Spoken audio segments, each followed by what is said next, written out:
Welcome to 580 Sports Talk on a wild Wednesday afternoon. Hopefully we won't get too wild for you. I'm Brendan Dworzinski. That's Dan Lucero. That's Spencer Dupuis. Oh, Wild Wednesday? Yeah. That's a new one on me. Wild and wacky. We've had all kinds of Wednesdays on this program before, but I don't believe we've ever had a Wild Wednesday. Spencer's already knocking stuff over here, so it's getting fairly wild already. It's a little too wild. You got to figure it out. Knocking the cup of pencils over. Spencer Dupuis is over there. Trenton Craxner, our summer intern, is on the other side of the glass today. Thank you so much for hanging out with us on 580 Sports Talk. Jam-packed show coming your way today. We've got a bunch to get to, including some Royals thoughts to lead off the show here in just a few minutes.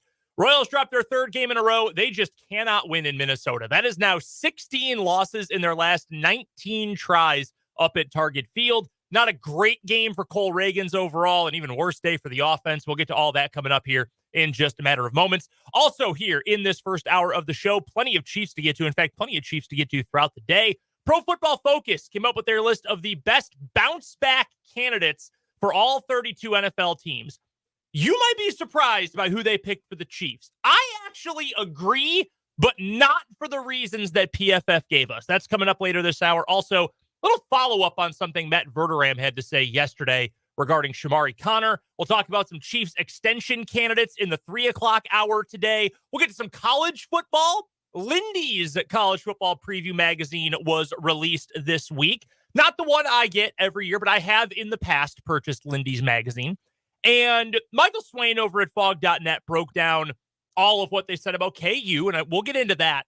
But also, the thing that caught my eye the most was where they're projecting K-State to finish in the Big 12. We'll get to that in the 4 o'clock hour. Tim Fitzgerald will join us for this week's edition of the Wildcat Wrap-up. Big day of 580 Sports Talk headlines and the playoff roundup. We've got one gotta go. What is wrong with you? All coming up today here on 580 Sports Talk. We want you to be a part of the show as well, and you know exactly how to do that. You can either text us on the Top City Metal Supply text line, 785-272-9429, or you can also shoot us a message, a comment on YouTube. Head to youtube.com, search 580 Sports Talk, subscribe to the channel, and then you can watch along with the show today and every day, and you can leave a comment in the rolling live comment section as well. Speaking of the YouTube, today, by the end of this hour, we are going to have a pair of tickets to Saturday's Royals versus Padres game. Do you know what the significance of Saturday's game is? They're playing the Padres. They are playing the Padres. That is correct. It is a weekend. It is a weekend. So hopefully, you don't have work. Fewer people have work. You can make it happen. But that is not what I'm thinking. Is it is one of the college days, the K-State or KU day? I think Can't be KU because that already happened. Yeah, I already had KU. I think K-State day is soon, but not on Saturday, if I remember correctly. No, this is the best giveaway of the year. It is the Pasquatch bobblehead. Oh, yeah. And let me tell you something. Tickets are going fast for Saturday. So Christopher on YouTube says it's June 1st. That's right. We're going to kick off the month of June with a celebration. So today and tomorrow, we are going to have a pair of tickets each day to give away to a listener to go to Royals versus Padres on Saturday so you can get your own Vinny Pasquantino Pasquatch bobblehead. It looks awesome. So here's what you're going to have to do. We're going to give the tickets away around the end of this hour. You need to do two things. You'll have to call in. You know the number, 785-272-9429. Not right now, when we give them away at the end of the hour. And you got to go subscribe to us on YouTube. Head over to youtube.com, search 580 Sports Talk. You've got to subscribe to us. Subscribe to the channel. You've got almost a full hour to do so, about 45 minutes here. Go subscribe to us on YouTube. That will make you eligible to win the tickets to go see Royals Padres on Saturday. Those are the things you have to do. Big game, fun giveaway. You got to go subscribe to us on YouTube, and then you can call in when we give the tickets away end of the hour, and you will be entered, or you will win a pair of tickets. We'll give a pair away today and tomorrow. So go subscribe to our YouTube channel right now. You'll be prepared for the giveaways on both days. Also, by the way, before we get to last night's Royals game, we should at least mention this because it broke within the last hour and a half or so. I had another Chief who's in trouble with the law. Isaiah Buggs, defensive lineman, who was a practice squad player at the end of last season, signed a futures contract during the offseason. He is wanted on 2 misdemeanor warrants in Alabama for animal cruelty. He allegedly left 2 dogs in his residence without any access to food or water in the heat, locked in the house. I am going to take a guess here. I don't think he is going to be a Chief for very long. When you are, I don't know, say, wide receiver 1, the team is probably more willing to work with you to try to get through legal issues because you are very important to the team winning games and being successful. When you are a practice squad and futures contract reserve defensive lineman, don't think the team has the same kind of attachment to you. So that's just a guess. That's not a report. That's just a guess. This offseason for the Chiefs has been, in terms of non-football matters, kind of a disaster. They've been involved with a lot of different kinds of malfeasance off the field. Almost makes you wonder what's next. Like check fraud. What else could we see? Maybe a jaywalking ticket. Grand theft. I hope it doesn't escalate to grand theft. I mean, we've really run the gamut aside from true, legally considered violent crime. Like we've got the dumb marijuana citations for a couple guys. Like, what are you guys doing? Stay on the Missouri side. You've got this, which is really bad. Don't treat animals poorly. What the hell's wrong with you? Feed your pets. Give them water. What the hell are you doing? Allegedly. If I have cats. We have 4 bowls for the cats. If even the bottom is visible on one of the bowls, the cats will moan and groan like they are about to pass away. It is so easy to stay on top of feeding your animals. Yeah, come on. And then, of course, we've got Rashee Rice, who is probably lucky that no one died in what he did because it was extremely dangerous and extremely stupid. So, Chiefs, I'm going to offer you a little piece of advice. Stop doing crime. Not a good idea. Stop doing crime, allegedly. The Isaiah Buggs situation, not confirmed at this point, is just alleged, but yikes. Not a good offseason off the field for the Kansas City Chiefs. Let's get to the Kansas City Royals, who have been mostly bringing us good news throughout the season, although they have now lost 3 games in a row. They, for whatever reason, Trenton, you gave us the stat yesterday about how much they've struggled at Target Field up in Minneapolis. That is now 16 losses in their last 19 tries up there. And yesterday, it was a low-scoring game, so you can kind of say it, quote-unquote, fell apart early. Just not a sharp game, and especially not a sharp start for Cole Reagans. Only gives you 5, really labored in that first inning, and gave up 2 runs. That's hardly a death sentence. 3. But, I'm sorry, in the first inning, he gave up 2, then gave up a third later. Yeah. That's not normally a death sentence, especially with how good the Royals' offense has been. Last night, the Royals' offense was not good, and it spelled doom for them. You're not going to get games like this from Cole Reagans all that often, but it was not his finest outing yesterday. Yeah, over the course of 162, you're going to get games like this where the aircraft carriers, your big stars, just don't come through. It wasn't just Cole Reagans who kind of had to grind through those 5 innings. Bobby Witt Jr. came up in a lot of situations where one swing could have turned the game on its ear, and he went over in those spots. The big bats for Kansas City did not contribute. If anything, last night, it was the contributions at the bottom of the order. It was Hunter Renfroe had an extra base hit. Gary Hampson drove in a run. Is the bottom 4 in the lineup. Of course, that's been the weak spot all season long, but last night, those were the guys who were swinging any kind of potent bats, and unfortunately, the top of the order couldn't turn it over. It was the end of Michael Garcia's hitting streak. It was the end of Bobby Witt Jr.'s double-digit game hitting streak as well. Just one of those nights, and there have been a lot of those in recent memory out at Target Field. There's no good reason for it. Like sometimes you look at a ballpark and you say, yeah, we're not really built to win there. Like if you were, say, a very power deficient lineup and you didn't have a very good pitching staff, it would not be surprised if you didn't win a lot of games at home run friendly ballparks. Mm-hmm. It would not be surprising if you lost a bunch of games in a row at Coors Field or Great American Ballpark or Citizens Bank Park in Philadelphia, if that were the case for your team. Target Field, I don't know that it plays dead neutral, but it's not a particularly hitter or pitcher friendly alignment. I don't think you really got to hit it to get it out to the alleys. So I don't think it's the kind of ballpark where you look at a team and say, yeah, they would have trouble playing there, or they would have trouble matching up against that particular kind of team, because I don't think the Twins have any one defined strength or weakness about them that makes them play better at their ballpark. Mm-hmm. It's just one of those weird deals that baseball gives you now and again. And now the Royals have lost 16-19 at that park. And just an out of care, again, just not to belabor the point on Reagan's, but sometimes, like you said, you're just going to have games that aren't especially good. And you don't have your best stuff. Yeah. And he pretty clearly didn't. And you could tell he was kind of trying to reach back for that big fastball in the first inning because he needed it to get out of some trouble. He was running the fastball up to 98, 99 in that first inning, where in his last couple of starts, he kind of been able to cruise along with his fastball velocity and then reach back for that in the later innings.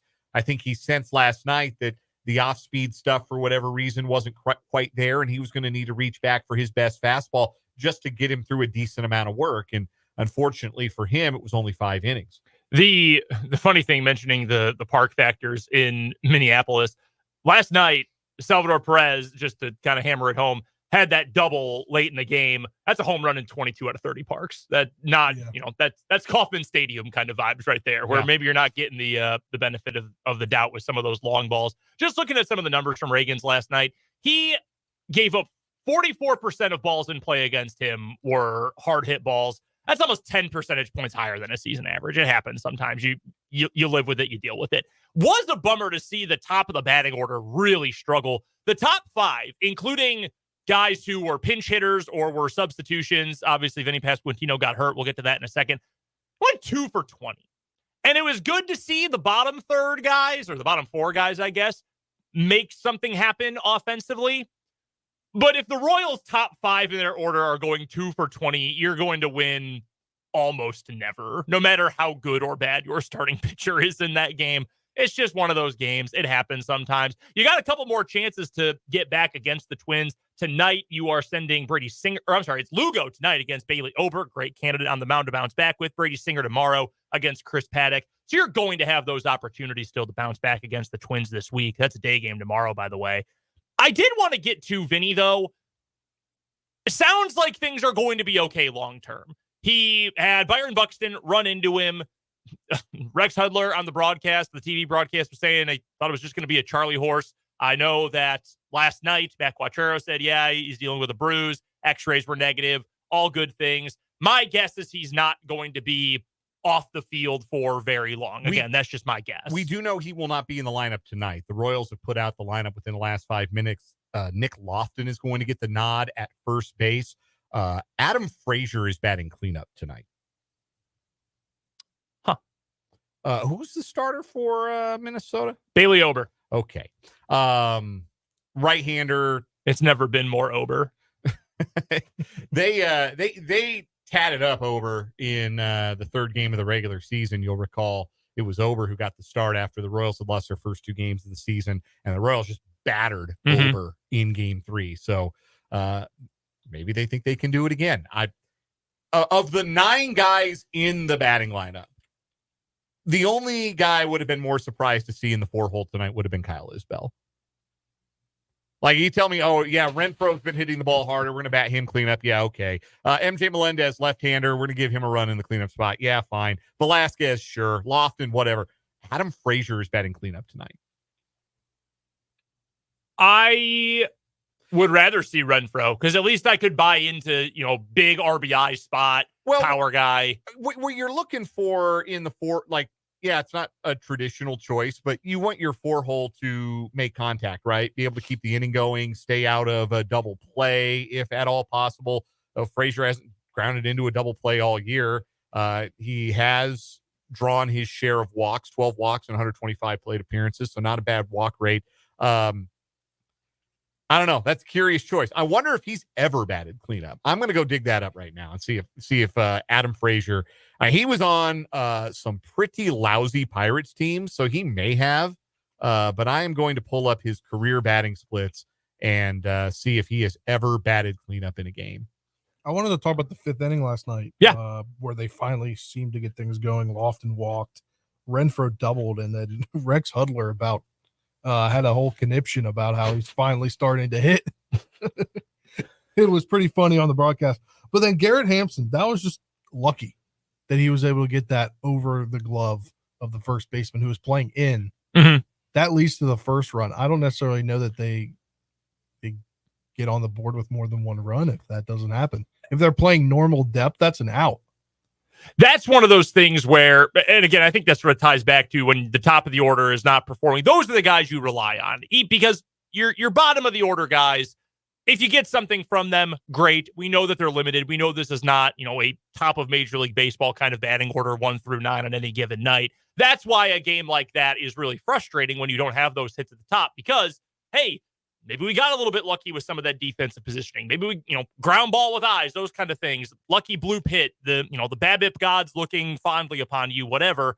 When you get opportunities like that, you want to be able to take advantage of it. And that's the first 2 runs. And then the top 5 are going to give you another 3 or 4, and you can win most games in most appearances. Hell, if you had a little bit better day offensively, you win this game, even though Cole Reagans had one of his lesser starts. Yeah, bullpen held him to 1 run in 4 innings of work. Not bad work from that much maligned unit, though the Carlos Hernandez return has not gone totally swimmingly to the major leagues. Sam Long kind of had to bail him out there late.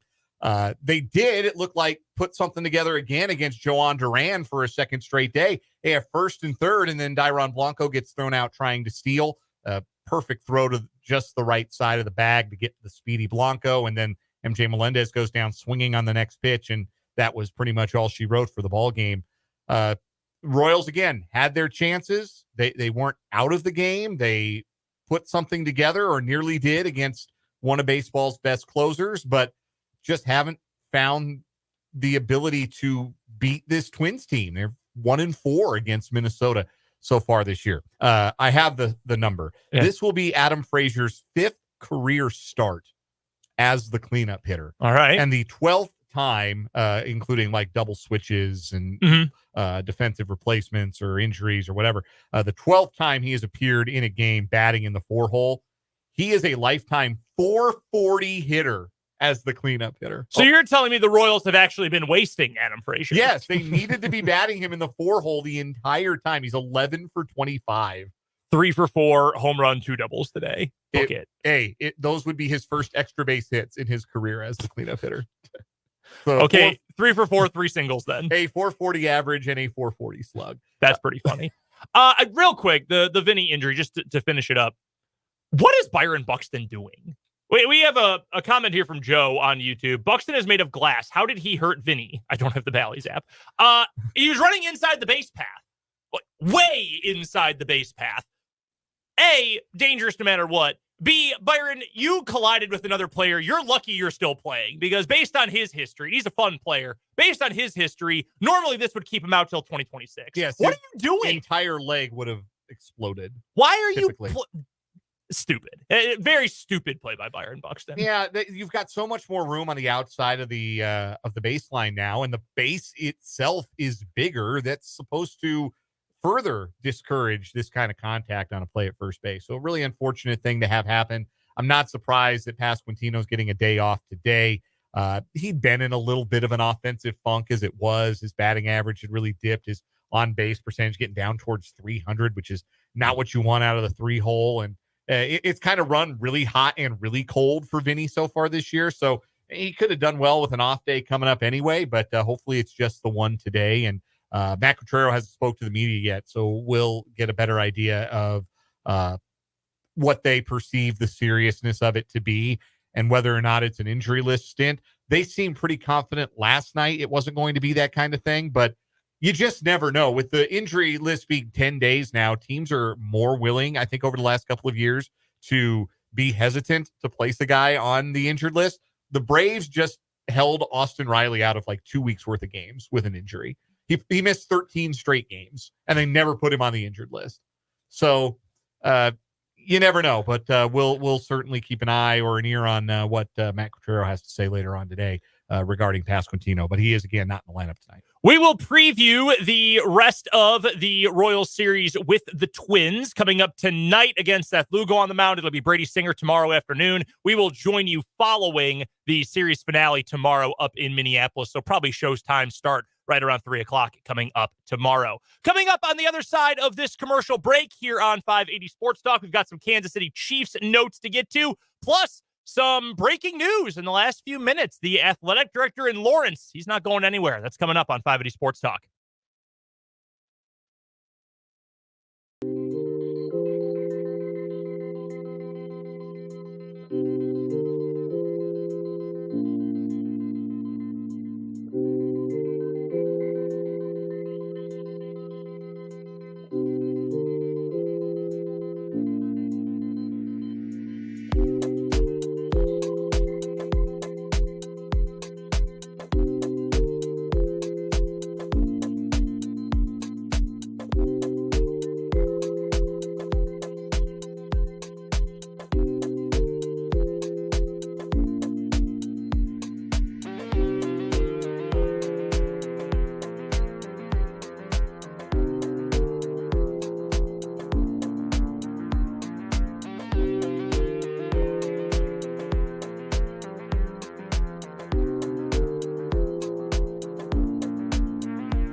Don't forget, at the end of this hour, we've got a pair of Royals tickets to give away, courtesy of our friends at DM Injury Law. At the Royals ticket window 2024, we've got a pair of tickets for Saturday to give away. Here's what you've got to do. We'll give them away at the end of the hour, so be ready by your phone. You also have to go subscribe to our YouTube channel. Go to youtube.com, search 580 Sports Talk. It is a very simple thing to do. It is free. It is not something you've got to pay for. This isn't a subscription service. You just hit the subscribe button. Boom. You're done. You are subscribed, all locked and loaded. Then you can win Royals tickets today and tomorrow. Now, we will be rolling out 580 Sports Talk Plus at some point. That will be a subscription service. We'll have some extra content, some adult content potentially. Yes. I was not aware of that. Oh, you missed the memo about full frontal nudity on the YouTube. Okay. Tastefully done. Obviously. Art, definitely all nude. Yes. So artistic. Art, yes. Artistic merit to it. Yes. Okay. That makes more sense. So got artistic. Go subscribe to the YouTube, 580 Sports Talk on YouTube. Someone who is subscribed and calls in, we'll give you the caller number at the end of the hour, will win a pair of tickets to Royals Padres on Saturday, the Vinny Pasquantino bobblehead giveaway. We will also have a pair to give away tomorrow. So if you miss today, you will be able to still win a pair of tickets tomorrow. So Joe on YouTube says, so it's much better than the Bally's app then. By I miles. would say so. Yes. Much Also, better. YouTube typically works. And then the Bally's app sometimes can be a bit of a coin flip. Our first subscriber video will just be Dan doing karaoke to the Bally Sports theme with lyrics. He's going to hit the ball. See the man pitch the ball. Bally Sports has it all. Some real quick breaking news here before we get to the Chiefs topic I wanted to touch on today. Travis Goff has reportedly agreed to a contract extension with the University of Kansas and the Kansas Jayhawks. According to Pete Thamel of ESPN, Kansas has extended AD Travis Goff through 2031, giving him a new 7-year deal that includes a significant raise. Goff has helped revive KU football since arriving in 2021, hiring Lance Leipold and leading $450 million in football, facility, and stadium projects. This move gives Kansas's 3 key athletic department figures significant long-term deals. Bill Self is among the highest-paid coaches in college basketball. Leipold's deal runs through 29, and now Goff through 2031. I want to also add this, and we talked about this with Michael Swain last week. Football is the driver for college athletics. We know that. We know how important it is. We know what Travis Goff has done in the athletic department in regard to hiring Lance Leipold and getting people to go to games and raising money for these stadium upgrades and all of that. Women's basketball was dead in the water before Travis Goff showed up, and they figured it out, and credit to Brandon Schneider as well. But the women's basketball team has now been to 2 NCAA tournaments in 3 years. The baseball team was dead in the water, does not begin to describe what things were like at the end of the Rich Price era. That team has been revived. Positives on the golf team. Track and field has been as good as it's ever been. Stanley Redwine, obviously one of the better coaches in the country. All of KU athletics has taken a step forward. In a good direction. Softball is definitely on the way up. Oh, and let's not forget, 2 years ago, the men's basketball team won the national championship. Bill Self has been locked up long-term. He is not going anywhere.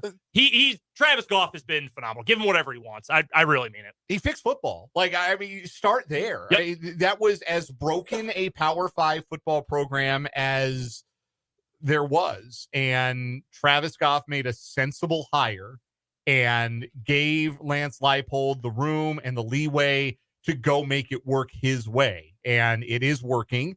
And now you've got the backing for long-needed refurbishing of the football facility and the football stadium on the way. He fixed football. He's got a good working relationship with Bill Self. And, yeah, all of the other sports are now starting to, you know, the old saying about the rising tide that lifts all boats. Mm-hmm. It really does seem like the other boats are starting to rise on that tide. And it was weird that that was never the case for such a long time, that Kansas had basketball so right. Mm-hmm. And it seemed like everything else they had so very wrong. So wrong. And amazingly, Jeff Long wasn't the guy to fix it. When we look back on it, there haven't been 5 worse athletic director hires in the modern history of college athletics than KU hiring Jeff Long. And I might be underselling it by saying that. Just how catastrophic that was. And frankly, it could have been even worse had they not gotten it right with Goff right after, because the hole that Long was ready to put KU, he was not going to extend Bill Self. Yeah. Jeff Long was going down right to the wire on figuring out a new, like, I don't know how many people realize that relationship was DOA when Jeff Long got to town. So it's not as if Travis Goff had just taken over from, like, somebody who had the athletic department in a decent spot, or hey, some good things happened under this guy, but by and large the negatives are starting to outweigh the positives. It's probably time for this person to move on. Like, Schanzanger was we were there in the Schanzanger era where it was time. Like, it was time to go in a different direction with the athletic department by the time Zanger's tenure ended. And Jeff Long was the exact wrong direction. So Travis Goff picking up where Jeff Long left off, and in a relatively short amount of time, not only presiding over the return of football to respectability and relevance, but presiding over a national championship in men's basketball and repairing that relationship between Self and the university during a rocky time for Bill Self with the end of the IARP investigation, and seeing the increase in success in the Olympic/non-revenue sports. There's an argument to be made that Kansas has one of the best athletic directors in the country right now. And you take care of that guy. And that's exactly what Kansas has done. Yeah. Awesome news. As we get more details, hopefully we will this afternoon on the financials of it. We'll let you know coming up in our 580 Sports Talk headlines. But what a good day for KU athletics. As for the Kansas City Chiefs, earlier today, Pro Football Focus, they've been all in on the lists recently. It is list season over at PFF.com. They came up with their list. Author Bradley Locker, that's who we're referring to here, has his list of bounce back candidates for all 32 NFL teams in 2024. One player for every team. And for the Chiefs, he came up with tight end Travis Kelce. And you might be saying, wow, bouncing back means coming back from 974 yards or 986, whatever it was a year ago, and getting back to 1,000, a few more touchdowns. Like, he's 34. What more do we expect from him? And the playoff performance that he put up? Oh, yeah. Maybe in a career that has been incredible in the playoffs, maybe his best playoffs yet. You're spot on with that, Spencer. I don't necessarily disagree with the pick here, but I do think I disagree with the way this is written. So here's what Bradley Locker writes at PFF. Kelce's regular season numbers from a season ago look mediocre for his standards, but he turned it up a notch in the playoffs. The star amassed 32 catches for 355 yards and 3 touchdowns in the Chiefs' 4 playoff games, catalyzing the team's second straight Super Bowl run. Just knowing Kelce's pedigree, there's almost no chance he finishes below 1,000 yards for a second consecutive season, even if he's over 34. Plus, with major questions about the Chiefs' receiver room, potentially without Rashee Rice to start the year and ushering in a rookie in Xavier Worthy, Patrick Mahomes could default to relying on his security net that much more. That's the part I actually disagree with. And yes, with Rashee Rice's situation up in the air for now, who's to say what his role will be early on?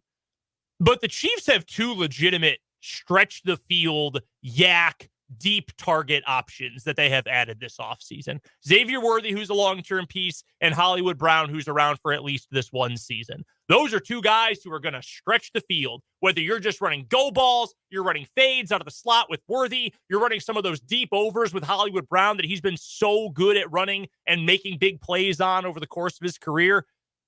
That, I don't think there are many questions with the Chiefs receiver room, to be honest. Hell, you could run a formation out there where you've got 3 deep threats, because that's what Justin Watson is. He's a deep threat. Maybe not the best, but he is a deep threat option.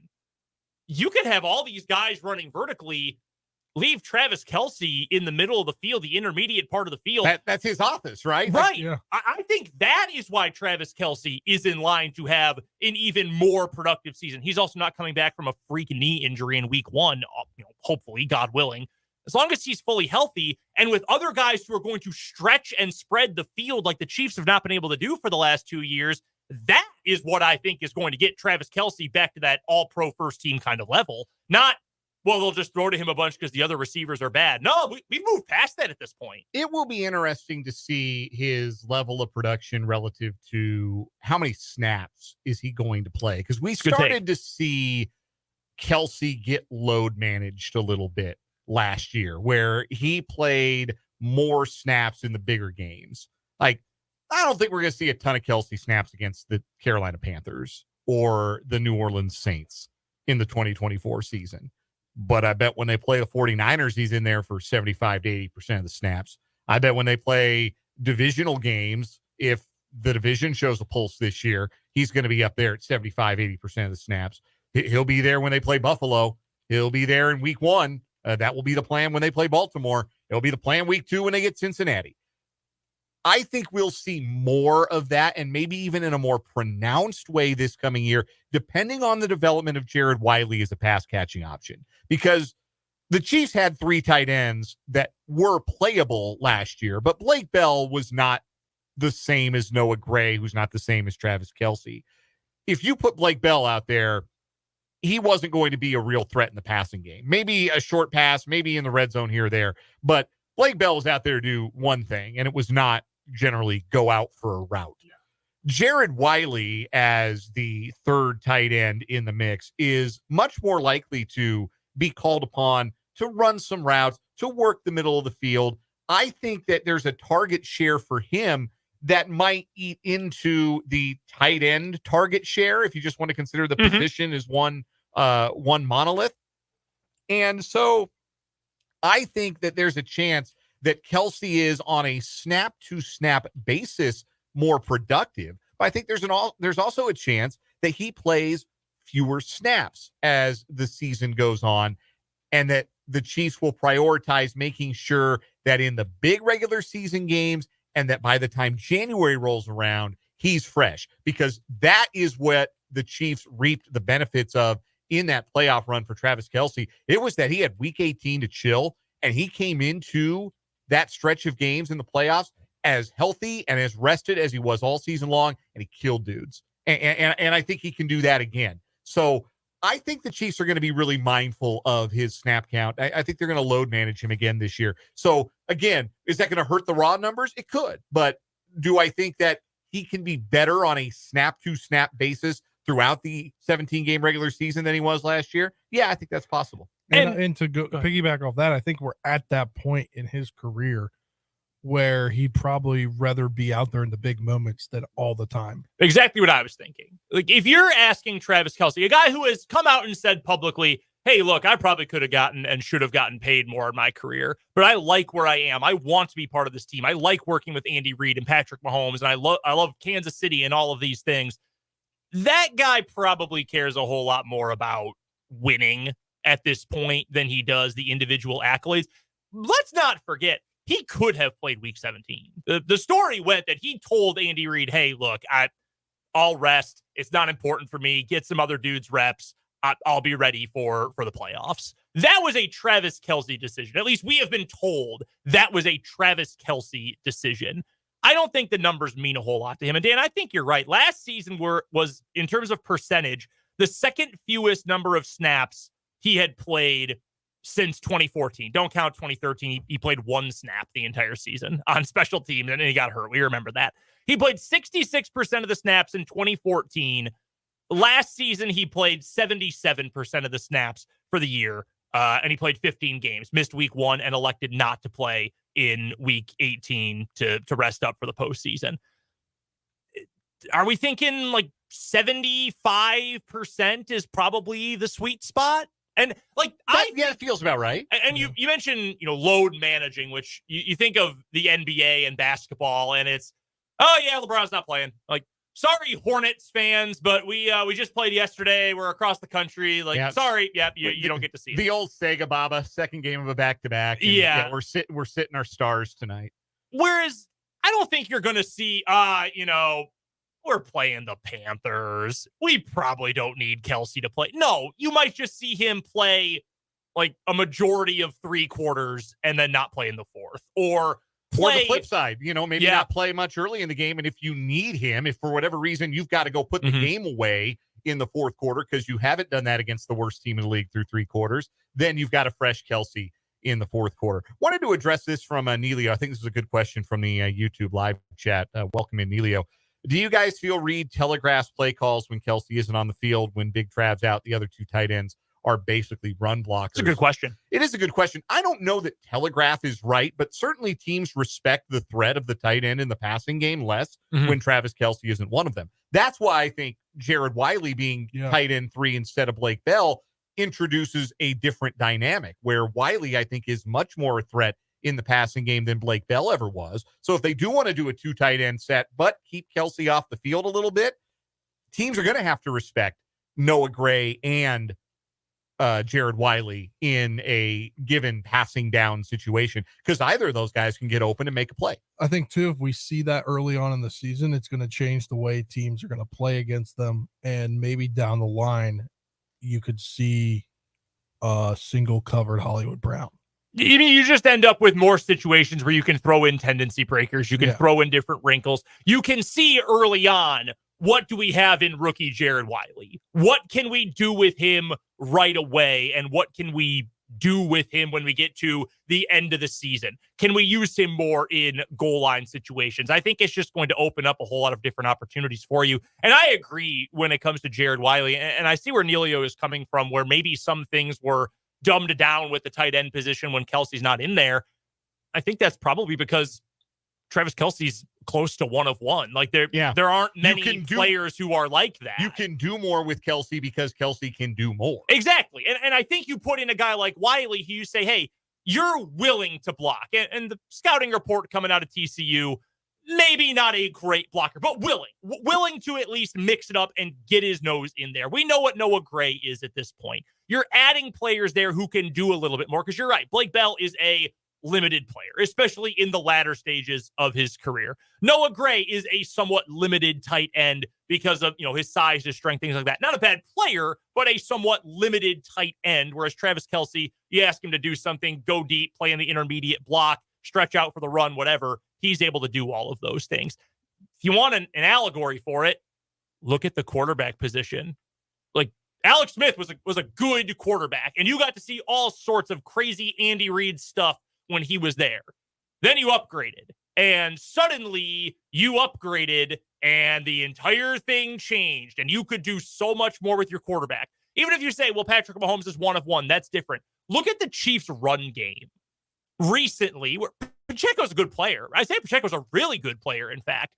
But think of what the Chiefs did with Kareem Hunt and how much that opened up for the offense and what they were able to do creatively with the run game. When you've got more diverse and just better players, you can do better things with your offense, better play calls. And hopefully, ideally, that's what you're going to do with Jared Wiley here coming up in his rookie season. Coming up next, a follow-up on something Matt Verderam told us yesterday regarding the Chiefs. Also, don't forget, we've got a pair of pair of Royals tickets, to give away at the end of the hour, courtesy of our friends at DM Injury Law. Go subscribe to the 580 Sports Talk YouTube channel. Then we will take a caller, and we will have tickets to give away to you for Royals Padres coming up on Saturday. That'll come up after the break on 580 Sports Talk.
Dan, you saw this a little bit earlier today. We were talking to Matt Verderam on yesterday's show and talking about OTAs and takeaways. And you mentioned Shamari Connor and that's a player to keep an eye on as he enters his second season as a potential impact player in the secondary. Nate Taylor from The Athletic agrees. Yeah, not only agrees, but appears to go beyond confirming Matt Verderam's suspicions that Connor will be a big part of this year's defense. There's an article today in at The Athletic, Nate Taylor writing about the secondary, which to me, with the loss of L'Jarius Sneed, that's the most important player from last year's team that the Chiefs do not have going into 2024. So it is fascinating to see how you replace that and how you get the most out of a secondary that was really the tone-setting unit for last year's defense. And one of the factors that we were discussing was Trent McDuffie played really well out of the slot last year because he could be there or he could be on the outside because L'Jarius Sneed would kind of move around and be whatever he needed to be in a given matchup. If he needed to play on the outside, follow somebody around, he could do that. If their best weapon was in the slot and he needed to line up in the slot, he would do that, and McDuffie would shift outside. Now, McDuffie is the only member of the cornerback room right now that's really a slot option because Jalen Watson's not a slot defender and Josh Williams isn't a slot defender and Nazeeh Johnson's preferred spot really isn't slot defender. But this is what what Nate Taylor wrote today. Based on Wednesday's practice, Connor appears to be the projected starter at nickel. And if/when McDuffie slides into the nickel for a specific matchup, Connor could move to one of the safety spots or serves a one-on-one matchup against the opponent's tight end. Significant. Yes, because what that does is gives you an opportunity to play McDuffie on the outside, and you don't have to just put him in the slot. Because as Matt was laying out yesterday, like he was an all-pro slot corner last year.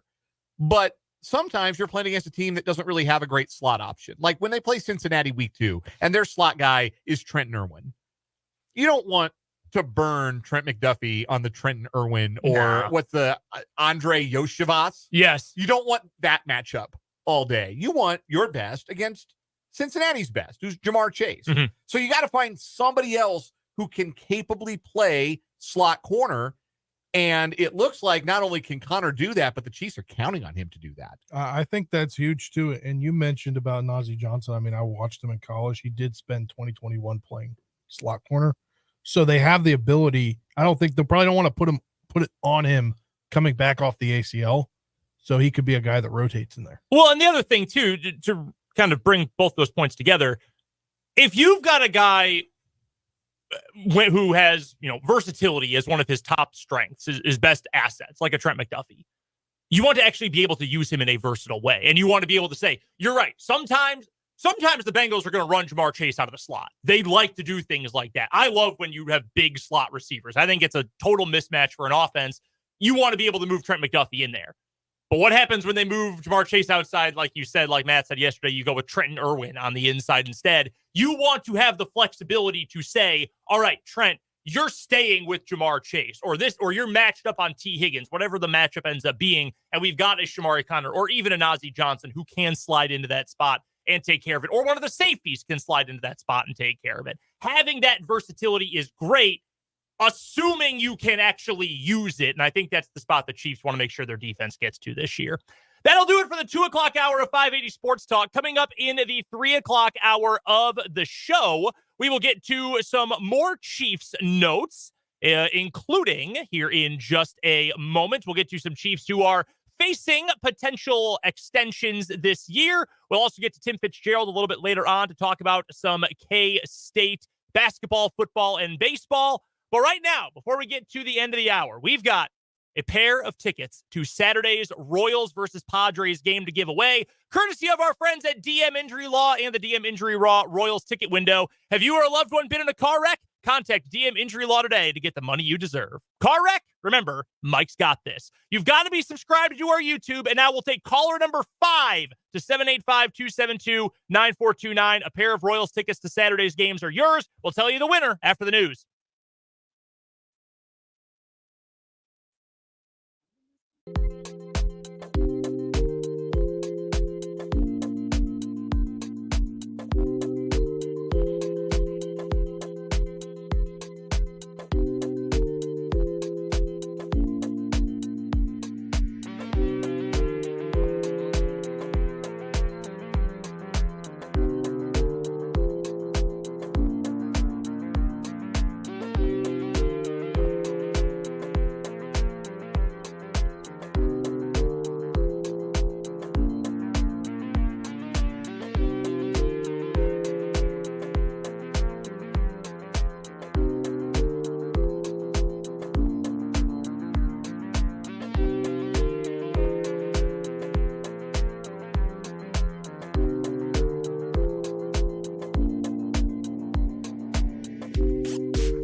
o'clock hour of 580 Sports Talk getting started. Brendan Dworzinski, Dan Lucero, Spencer Dupuis, and on the other side of the glass, Trenton Craxton are all joining you here on this Wednesday edition of the show. We're with you until 6 o'clock today.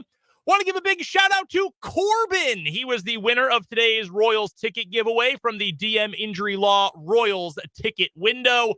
So he and a guest will be headed to Royals versus Padres coming up on Saturday. Don't worry, though, if you did not get a chance to win the tickets today, we will have another pair to give away to Saturday's game, the Pasquatch Bobblehead Giveaway Day, coming up tomorrow here on 580 Sports Talk. So make sure you go subscribe to the YouTube. You've got to be a YouTube subscriber to win. 580 Sports Talk on YouTube is where you can find us.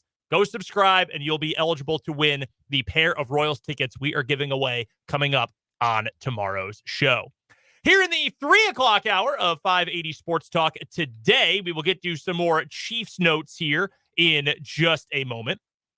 We'll also play some One Gotta Go. We've got some college football coming up later in the show. Of course, Tim Fitzgerald is going to join us in the 4 o'clock hour today. We're taking your texts to the Top City Metal Supply text line, 785-272-9429, and your comments on the aforementioned YouTube channel, 580 Sports Talk on YouTube. You can also find the video on our website, 580wibw.com, on Facebook, WIBW News, and at 580 Sports Talk on Twitter.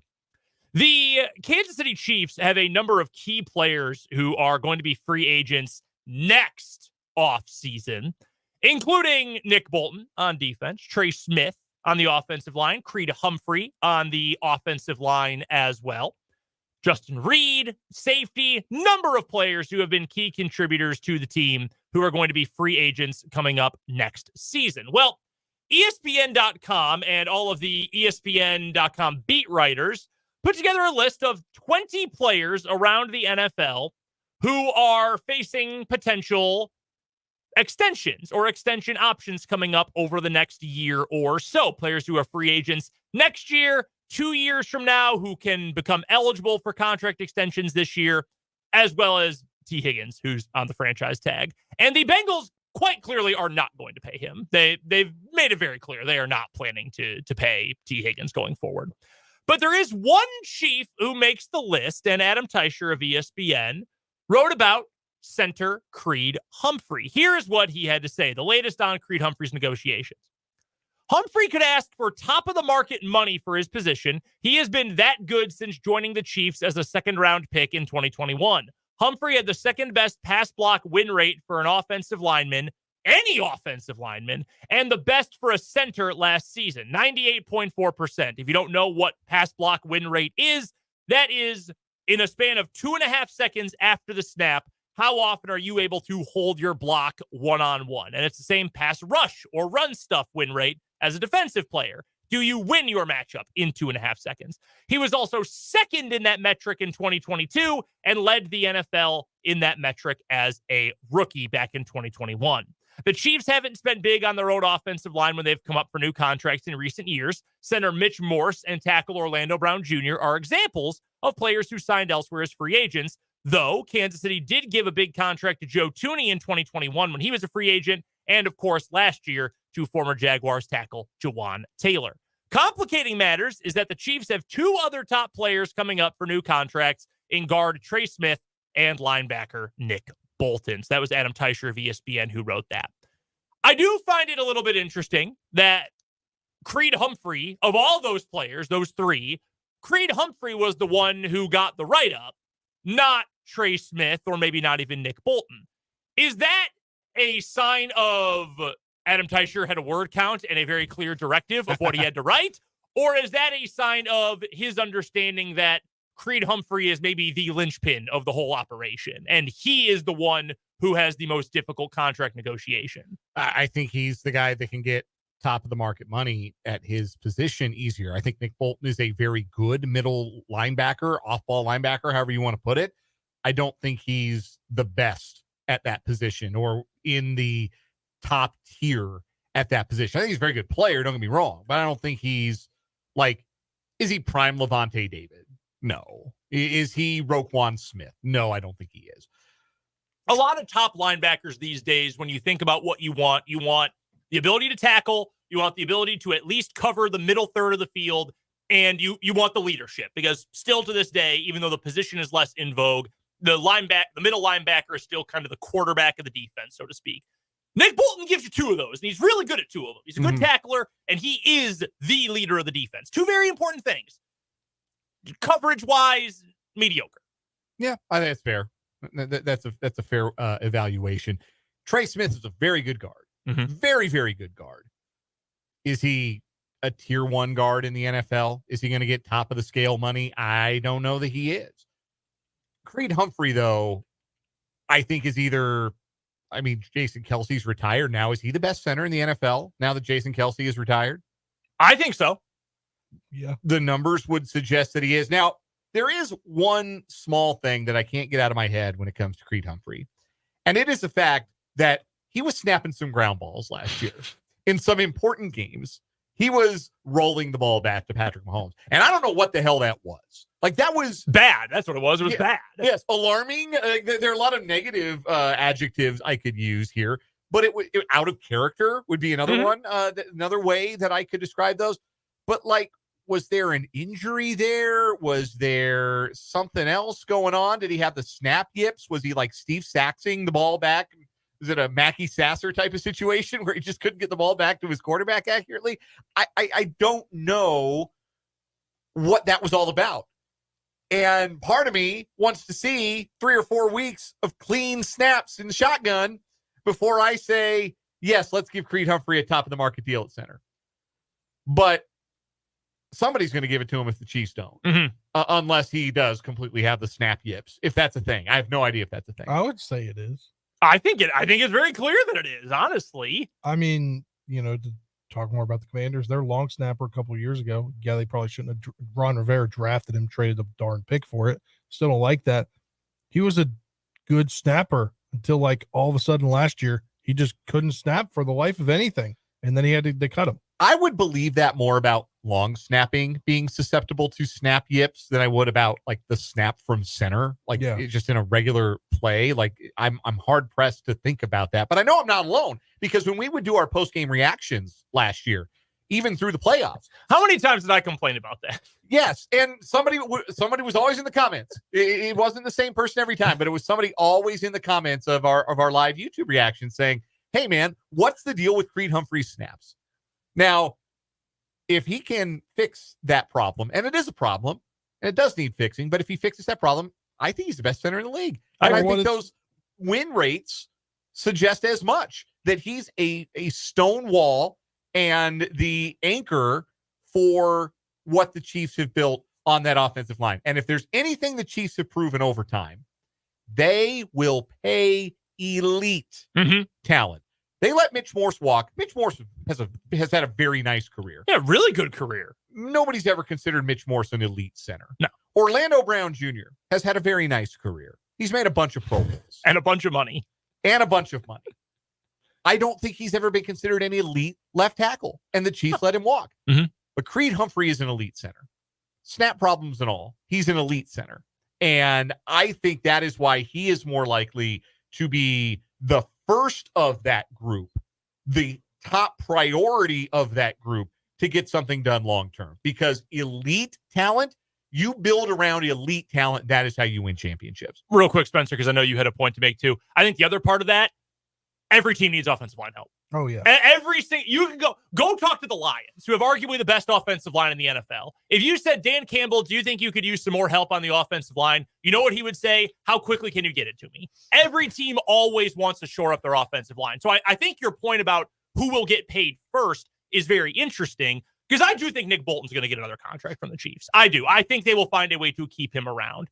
But in terms of just how desperate are teams to add good players or great players at certain positions, I think anyone along the offensive line is probably more desirable than a middle linebacker. For what it's worth, talking about who's the best in the league at center, our favorite lists website, PFF, last summer, Gordon McGinnis posted top centers, and he listed Creed over Kelce. Interesting. Heading into the 2023 season. Very interesting. Yeah. He had Corey Linsley at third, and Frank Ragnow at fourth, and Tyler Linderbaum at fifth. Tyler Linderbaum's a really good player. Corey Linsley is retiring. Jason Kelsey is retiring. So that changes things at the top of that list too. That's a good find there. In terms of dollar values, I think that's the other thing that comes into play here. I think the Chiefs have 4 key core players who are hitting free agency next year. The 3 we've talked about, and also Justin Reed. I don't think Justin Reed is getting re-signed. I'll just say that right now. No, it fits the Tyrann Mathieu plan. Yes. Also, do we consider Justin Reed to be an elite safety? I think he's a very good one. I think he has played well and been a great part of that team, and a good piece, an instrumental part maybe in some ways. But is he elite talent? No. Let somebody else pay, because for a veteran player in particular, when they hit free agency, and this is true in all sports, not just football, you're paying for what they've done. You're paying them based on what they've done and not necessarily what they're going to do, the football that's ahead of them. Let somebody else pay Justin Reed for the football he'll play in 2025 and beyond, and ride with Jaden Hicks. Like, Jaden Hicks kind of feels like he might be that long-term replacement. Mm-hmm.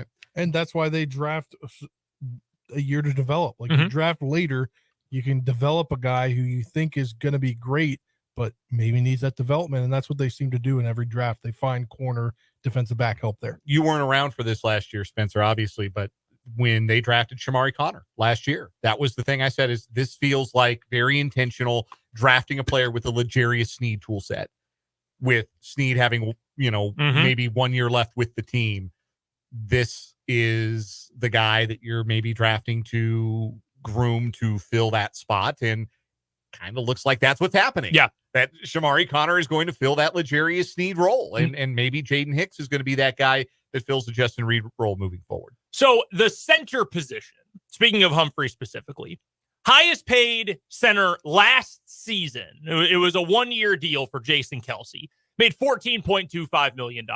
The biggest contracts for other centers, Corey Linsley got his total value of his contract was $62.5. He was getting $12.5 a year, 26 guaranteed. He is also retiring. Frank Ragnow, he now has of active players, the highest average per year, $13.5 million average per year, 42 fully guaranteed on his most recent deal. I'd be willing to say Creed Humphrey, the number starts at 14.3, right? Because the next guy is always the highest paid guy. That's why Jay Cutler was once the highest paid quarterback in the league. It's just who's ever paid most recently. I'm fine saying the starting number for Creed is 14.3 or 14.5 or whatever, and guaranteeing him $43 million for 4 years. I'm cool with that. You're 100% right. Is he an elite player? Yes. I think he is now the best center in the NFL. Pay that guy. That's fine.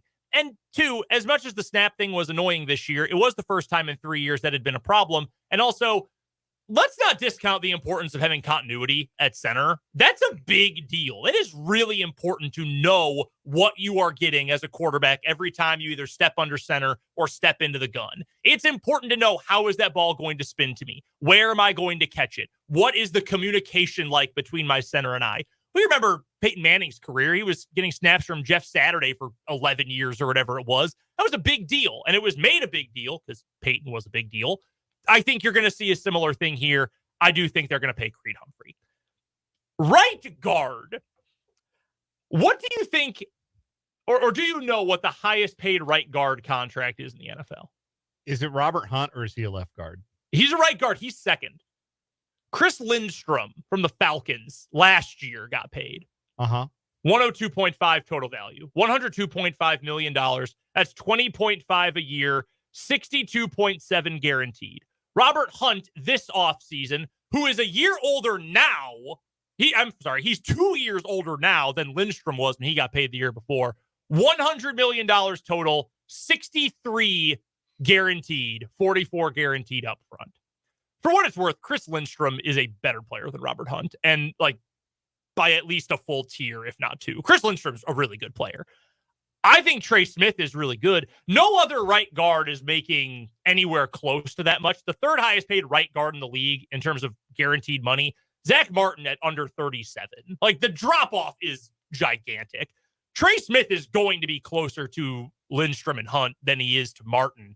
There's also 2 left guards who are making $80+ million total. That might be the number one reason why you don't bring Trey Smith back. Frankly, the market itself may have made the decision for the Chiefs. And I like Trey Smith. I think he's a good dude. I think he's a really good player. I think he has been an awesome asset to this offensive line. It might just simply come down to, hey, man, we just gave Travis Kelce a raise. We got more draft picks to sign. We hope that in 2 years, the legal stuff is out of the way and Rashee Rice gets a long-term contract. Like, you've got other things to worry about. Chris Jones is making a ton of money. You might just get paid or offered too much for us to bring you back. How many offensive linemen can you pay top of the scale money to? You do it for Creed Humphrey. You're not, I guess Jawan Taylor's not making top of the scale money, but he's at $22 million a year. Mm-hmm. Joe Thuney's still on a pretty sizable contract. I don't know that you can afford to do that unless the Chiefs think maybe walking away from Thuney after 2024 and Trey Smith gets something like what Joe Thuney's gotten, only, adjusted for natural contract inflation. That's a fair idea. That'd be a fair point. He's got, by the way, Joe Thuney, next year, he has no guaranteed money left. I wouldn't be surprised if they did something to move some of his money around at some point to open up opportunities so you lock him in for 25, but that's certainly an option as well. For what it's worth, by the way, for linebackers right now, do you know who the highest paid linebacker in the league is? The highest paid linebacker in the league? Like, we're talking off-ball linebacker, not an edge rusher.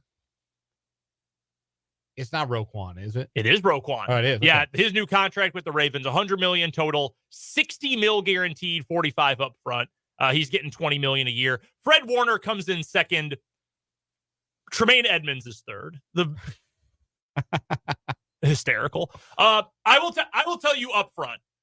By the way, for the sake of context, fourth is Matt Milano, who is the oldest of the group. He's getting paid fairly handsomely, but he's also had a bunch of injury problems. Fifth is Patrick Queen. He is the youngest of the group.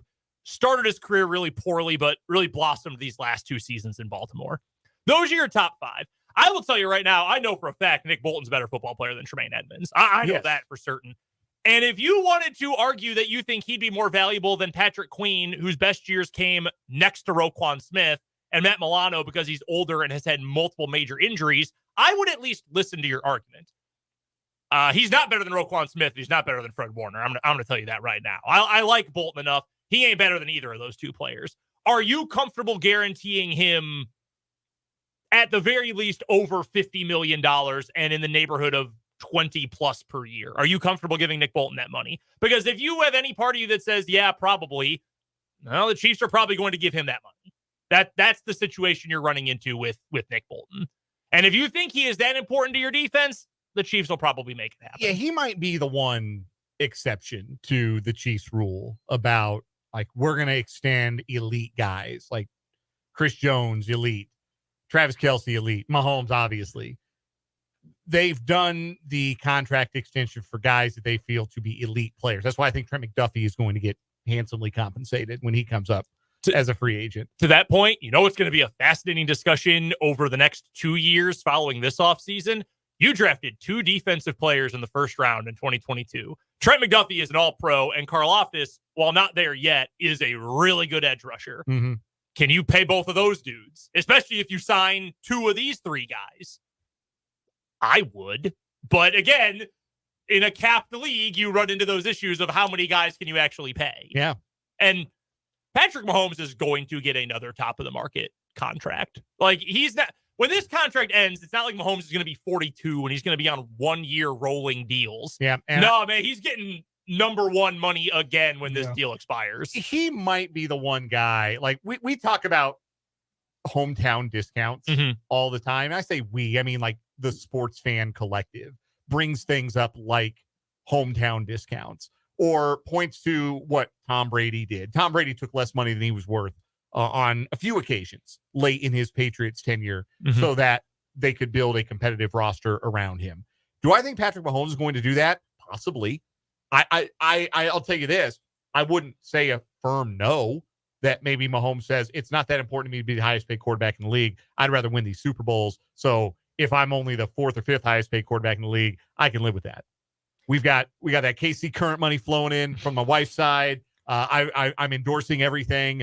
I'm okay being, at 55 million, 60 million a year instead of 70 million a year, if that means we keep George Karlaftis. And I feel like too, he's basically ingranged himself to be a KC lifer with everything that he's done. Yeah, it's always hard to say because there's Johnny Unitas played elsewhere, and Joe Namath, and Aaron Rodgers, and Joe Montana, and Tom Brady, and Tom Brady. But yeah, I mean, I have no reason to think that anytime between now and when he turns 40, Mahomes is going to play for anyone else. My only concern would be what happens when the inevitable happens and Andy Reid decides not to coach anymore. Well, thankfully that's something that I don't think the Chiefs are going to have to worry about for a while. But yeah, that's what makes it kind of amazing. The only thing that would worry me about staying here his whole career. That's the thing that's kind of amazing about what the Chiefs have built is they have all these good players. They have the coach long-term. They have the front office long-term, the quarterback, all of those different things. They have all of it in place. It just makes you wonder, well, what if someone leaves? Well, they've been able to find all those replacements. I don't know at what point we stop asking those questions and just assume those pieces or a similar piece are always going to be in place. Coming up next, we'll play this week's edition of One Gotta Go on 580 Sports Talk.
It's time for One Gotta Go on 580 Sports Talk. 4 options, 1 topic, and one's gotta go. My one's gotta go for you guys today. It's one of my favorite types, one of my favorite categories of One Gotta Go questions.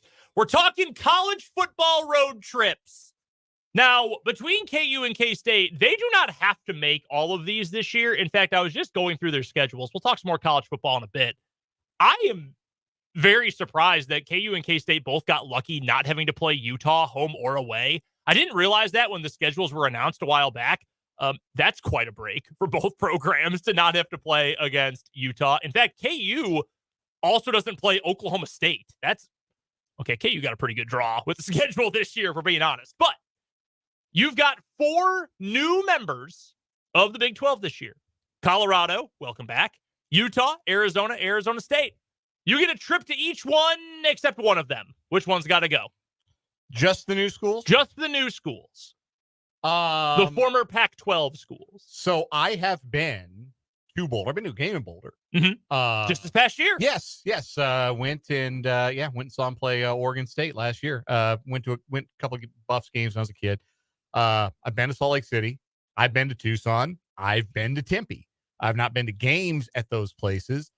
I'm going to say, strictly based on like the atmosphere of what I expect the games to be, I would say Arizona State probably has the least desirable like game day atmosphere. I feel like they get up for a little bit in Tucson when Arizona's good. It's not like Tucson's not real close to Phoenix. No, it's not. It's I'm trying to remember how far it was because I've done the drive. It's like 90 minutes. It's almost like Manhattan to Kansas City. Almost. Is it even that close to Phoenix? I think it's because like Tempe is just down the street. That one, Tempe is really close. Yeah, Tempe's in the valley. Yeah. Hour 45. Hour 45. So yeah, right, pretty much like Kansas City to Manhattan. So like it's kind of self-contained. It's a college town, and and the folks get up for it. Utah crowds are great.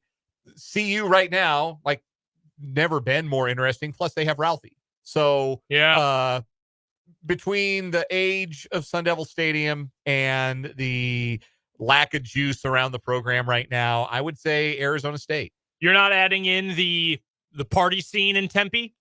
I'm probably not going to go do a lot of partying in Tempe. Fair enough. I'm 37 years old. Like married and about to be a dad. Yeah. Less than a week away from being a father to a son. The Tempe 10s are a little out of my, age range. So yeah, I'm 25-year-old Dan would have been all in on Tempe. Sure. But I'm a grown man now. I'm a little more adult. Spencer, what would be your pick? I'll defer from him here. Obviously, you want to go to Utah. You want to go there. That's just the atmosphere for the Utes. Colorado, I think it's gonna be a heightened atmosphere now that they're doing these stadium improvements. Mm-hmm. They're getting a big, huge scoreboard, video board, I believe. Yes, they are. And I guess I'll go Arizona since you gotta get the. I think I might say that Arizona's got to go too, because you're right. I think the environment, when Arizona football is good, they do get up for those games. Obviously, for basketball, they always do at the McHale Center. I've had some fun in the greater Phoenix area. It might not be the same being married and approaching 30 now, but Scottsdale's a good time. Phoenix is a good time. Scottsdale is a good time. Having been and had a good time in Scottsdale, I'll tell you, that's a good time. And I've hung out in Tempe a little bit on that same trip. So I think I would keep Arizona State. I might pass on Tucson. I would love to see a game in Boulder. I've been to Boulder before, not to see a game, but it's fun. Campus is beautiful. The area is cool. You're not that far from Denver.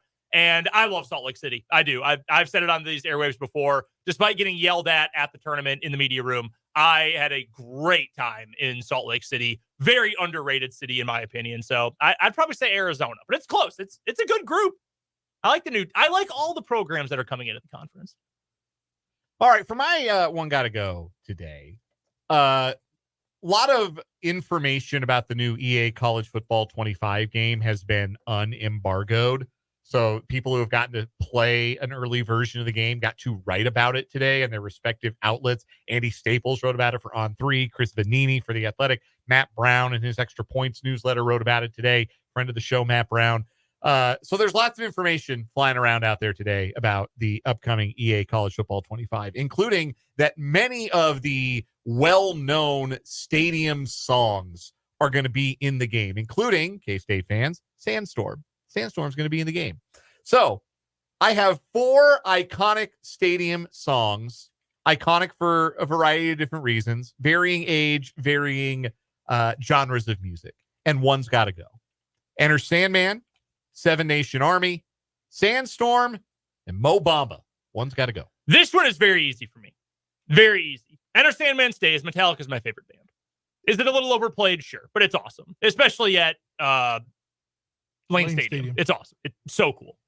Mo Bamba slaps, okay? The kids these days will never understand the 8 months when Mo Bamba was going up in the club like you would not believe. Okay, Mo Bamba rules. You know what it encourages is cursing aloud. And you know what college kids love doing? Yes. Cursing at the top of their lungs. Dog, the breakdown in Mo Bamba is so much fun. It's so inappropriate, but I don't care. It's awesome. Mo Bamba stays. And this might be a controversial take to some people in the KU fan base, a fan base that I admittedly am very much part of. Sandstorm kicks ass. It's awesome. They should play it at every TV timeout at Bramlage. It's even better for South Carolina football when they do it and they get the towels out and they chant along to it. They cheer for their team as opposed to sometimes cheering against the opponents when the song plays. Sometimes saying a certain pejorative about a certain other team. Yeah. No, Sandstorm rules. Great arena song. Always has been, always will. So I'm dumping Seven Nation Army. Good song, sure. Mentions Wichita, that's cool, but overdone, overplayed. Every soccer team across the rest of the world plays it as well. Play something else. I think Sandstorm's way overplayed. Well, that's my pick. I like Sandstorm. I think it's fun. Yeah, Sandstorm rules. You clearly have not had the pleasure of hearing it in a darkened and rowdy Bramlage Coliseum. In the right moment. I'm not a big dance pop techno guy. Generally, that's kind of abrasive. EDM super fan, Dan Lucero. Yeah, not a huge EDM guy, but when Sandstorm hits at the right moment, it's great. Enter Sandman rules no matter what the venue is. For me, it's Seven Nation Army. It very overplayed. The chant that goes with it is so overdone. Yeah, if I never heard it again, I'd be fine with it. The other songs, I would notice them by their absence. Maybe I won't feel that way. Maybe there's some recency bias with Mo Bamba since it's the newest entry in the stadium song canon. But if I never heard the Seven Nation Army chant again, that'd be just fine with me. All right, Spence, what you got? My one gotta go. It kind of is in reference to our last segment, but different players here for the Chiefs. Not necessarily an extension, but if you wouldn't re-sign one of these defensive linemen that got that are either on a end of a deal or on a 1-year deal that they just re-signed, who would it be? Obviously, you got Charles Omenihu coming off an injury this year potentially. Then you'd have it's Omenihu, Turk Wharton, Derek Nottie, or Mike Pennell. Which of those guys are you not re-signing? Pennell, because he's the oldest. I think that's the call for me. Pennell in a best case scenarios, we're probably going to play half the games. I know I like Mike Pennell a lot. He's like me, went to Grandview High School, Aurora, Colorado. Shout out to a fellow Wolf, although I don't believe he graduated from there. He did attend the school. He's born here in Topeka, so he's a Topeka native. Mm-hmm. But I think he's probably the least essential of that group. If he were out for a game, you wouldn't worry about how to replace his contribution. Where with Wharton, it's you're missing a little push and interior pass rush. And if Nottie's out, you're thinking, oh, that's it's one of your better run stuff defenders. And if Omenihu is out, which he's going to be for the better part of this upcoming season, you're that's a lot of pass rush production you've got to replace. With Mike Pennell, I feel it's okay, next guy. And I don't mean that as a knock. I just feel of that group, he's the least missed if he were unavailable or not on the team. I can't really argue any of the points you made. I do kind of think Mike Pennell's a better player than Derek Nottie. Older, doesn't play as many snaps, has been truly a role player and a bit player, really, more than even a role player. I think he might be a better player overall than Derek Nottie. I would keep Pennell. I would say Nottie, especially because Nottie's coming off of his worst season. He's coming off of the injury, which kept him out for the playoffs as well, or at least a few games in the playoffs. I don't remember the exact ones, but that pec injury. So I think I would keep Pennell, even with the age, even with the limited snap count. I like Turk Wharton. I've always liked the juice he brings inside. Amenahu is obviously a really talented player off the edge, even with the past issues off the field. So I would say I'm keeping Pennell. I would dump Noddy. I don't want to dump Derek Noddy, but if I had to, I would. That's where I would go. Yeah, not a bad player. He's given a lot of good years to the Chiefs. I just like Mike Pennell a little bit more. We'll move on to a little college football. We'll get to that coming up next here on 580 Sports Talk.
Brendan, Dan, and Spencer here with you on 580 Sports Talk. Trenton Craxner across the glass joining us today.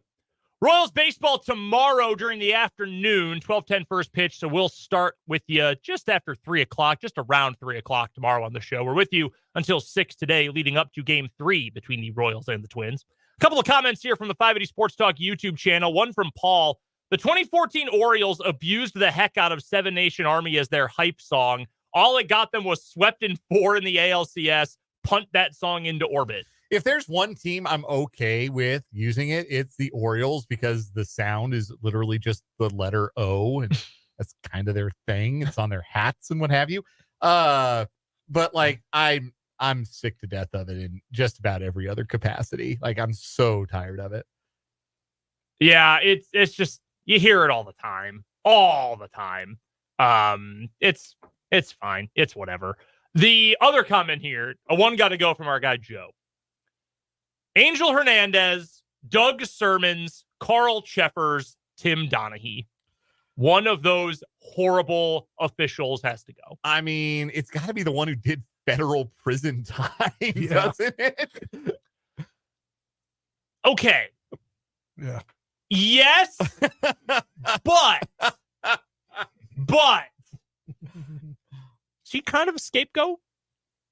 Maybe. There is a current referee who was officiating a game last night who made something like 136 phone calls directly to Tim Donaghy during the period that he was being federally investigated. Yeah.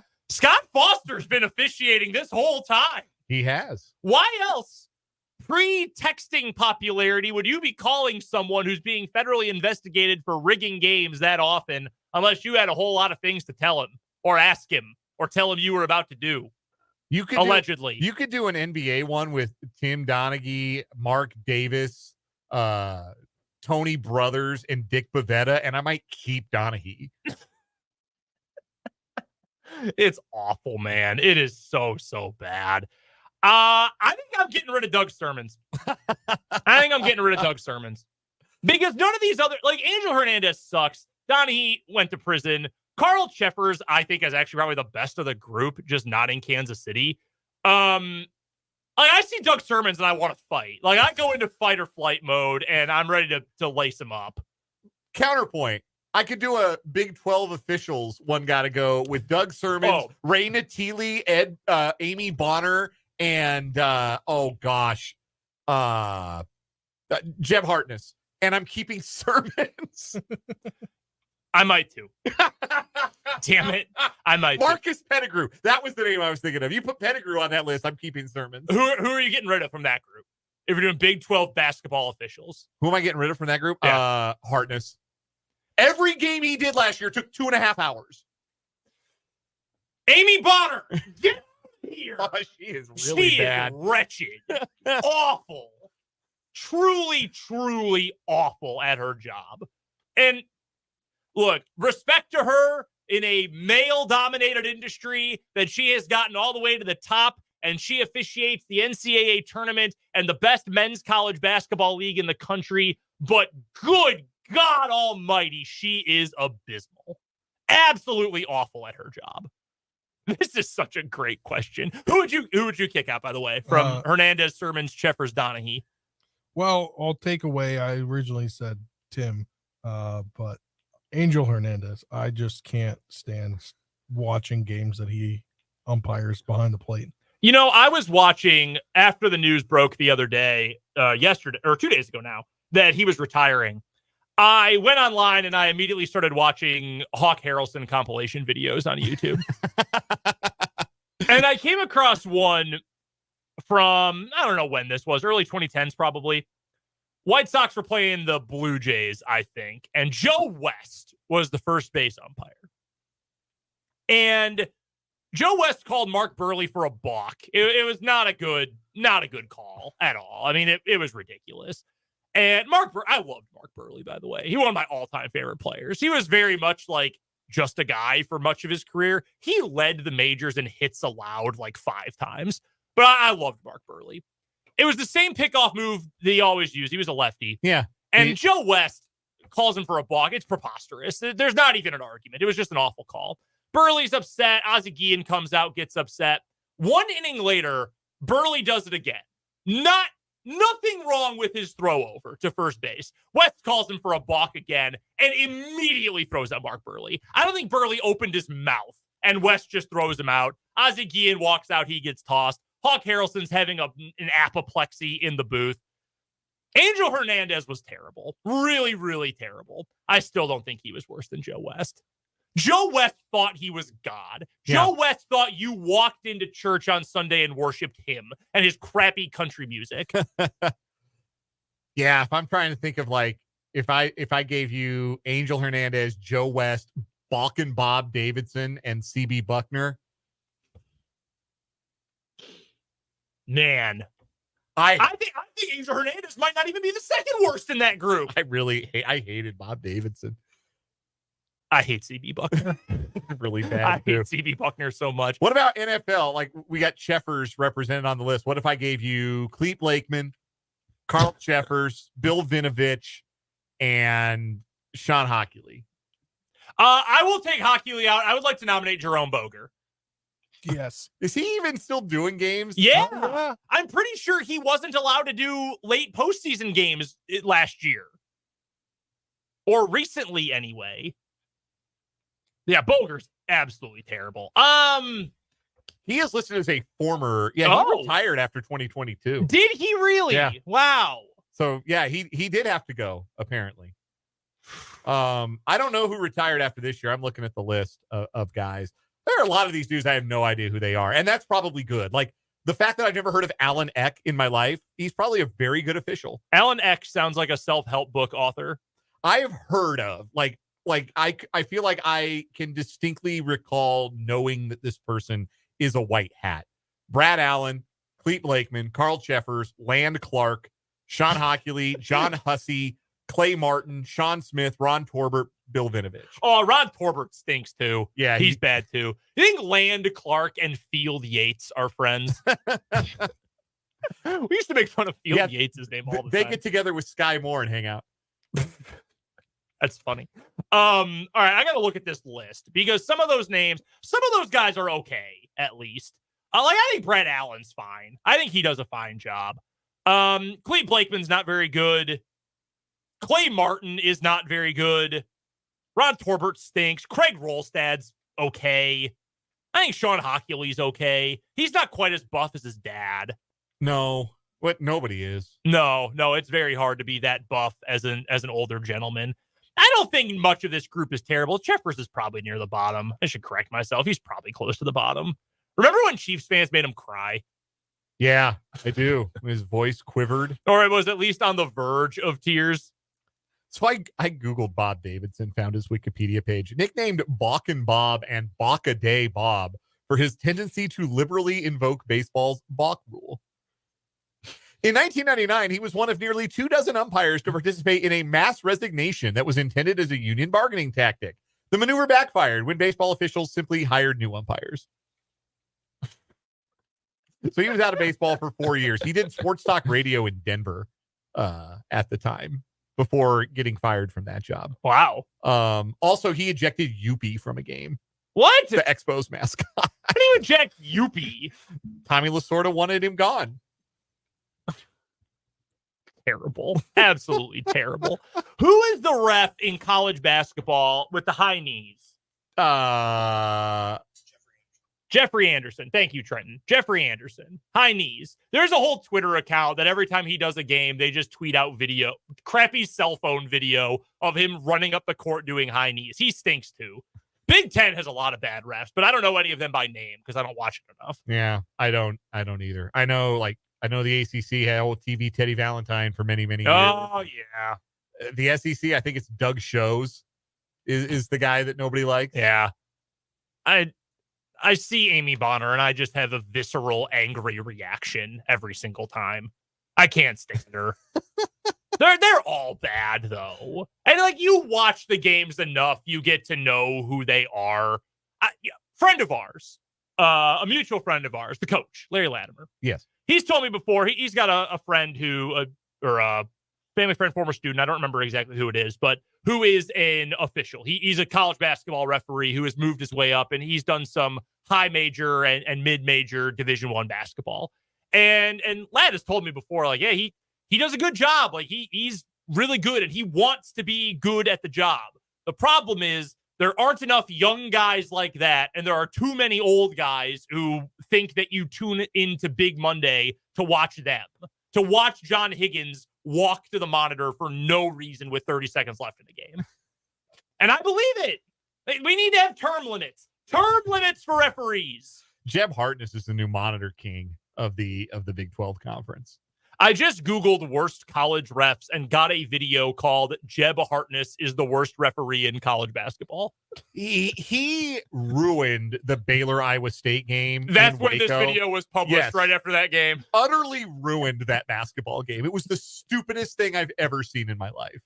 I always do now. If I'm going to even if I'm just watching a game on TV, I pull up the live stats, I through Stat Broadcast, and I immediately go check who the officials are. Yeah. And if I see certain names, I just roll my eyes to the heavens.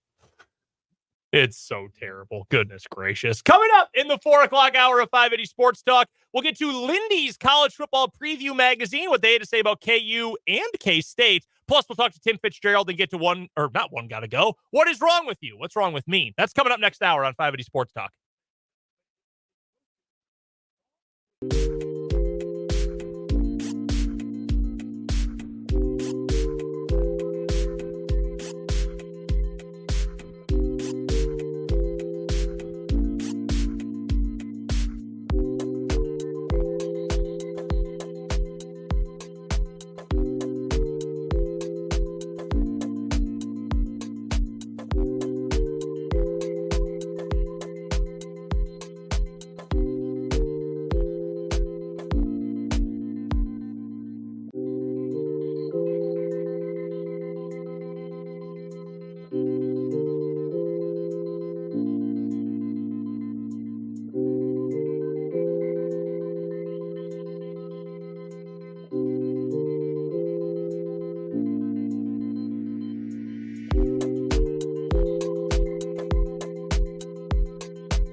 We're halfway home on a Wednesday edition of 580 Sports Talk. Brendan Dworzinski, Dan Lucero, Spencer Dupuis, and Trenton Craxner all joining you here today. Thanks for hanging out with us. We've got Royals baseball coming up tonight. 6 o'clock pregame start time, 6:40 first pitch. Game 3 out of 4 between the Royals and the Minnesota Twins. Royals looking to snap their 3-game losing skid. They have not lost 4 in a row at any point all season. Will they be able to avoid that, or will they continue their recent stretch of struggles at Target Field? Again, pregame, postgame, and the game itself can be heard right here on 580 WIBW. We invite you to be a part of the show. You can do so either on the Top City Metal Supply text line, 785-272-9429, or you can find us on YouTube. 580 Sports Talk is the name of our YouTube channel. Go subscribe if you haven't already. It is free. Just go search for 580 Sports Talk on YouTube. You can watch the video stream of the show, hang out in the comment section with us. Hit subscribe. We've got a pair of Royals tickets to give away on tomorrow's show. They will be for Saturday's game against the Padres. So make sure that you go subscribe to the YouTube. You've got to be a YouTube subscriber to win the tickets tomorrow. So go do it now. You'll be ready for your chance to win Royals tickets on tomorrow's show. Here in this 4 o'clock hour, we'll get to some college football here in mere moments. We've got What Is Wrong With You coming up. Dan and Spencer with stories today. And we will talk to Tim Fitzgerald for the Wildcat Wrap-up. It's been a wild day of news. There is a lot going on, including Arthur Kaluma. He's out of the NBA draft process. He will be returning to college for one more year. Will it be at K-State? We will ask Fitz about that coming up in just a little bit, plus your texts and your YouTube comments.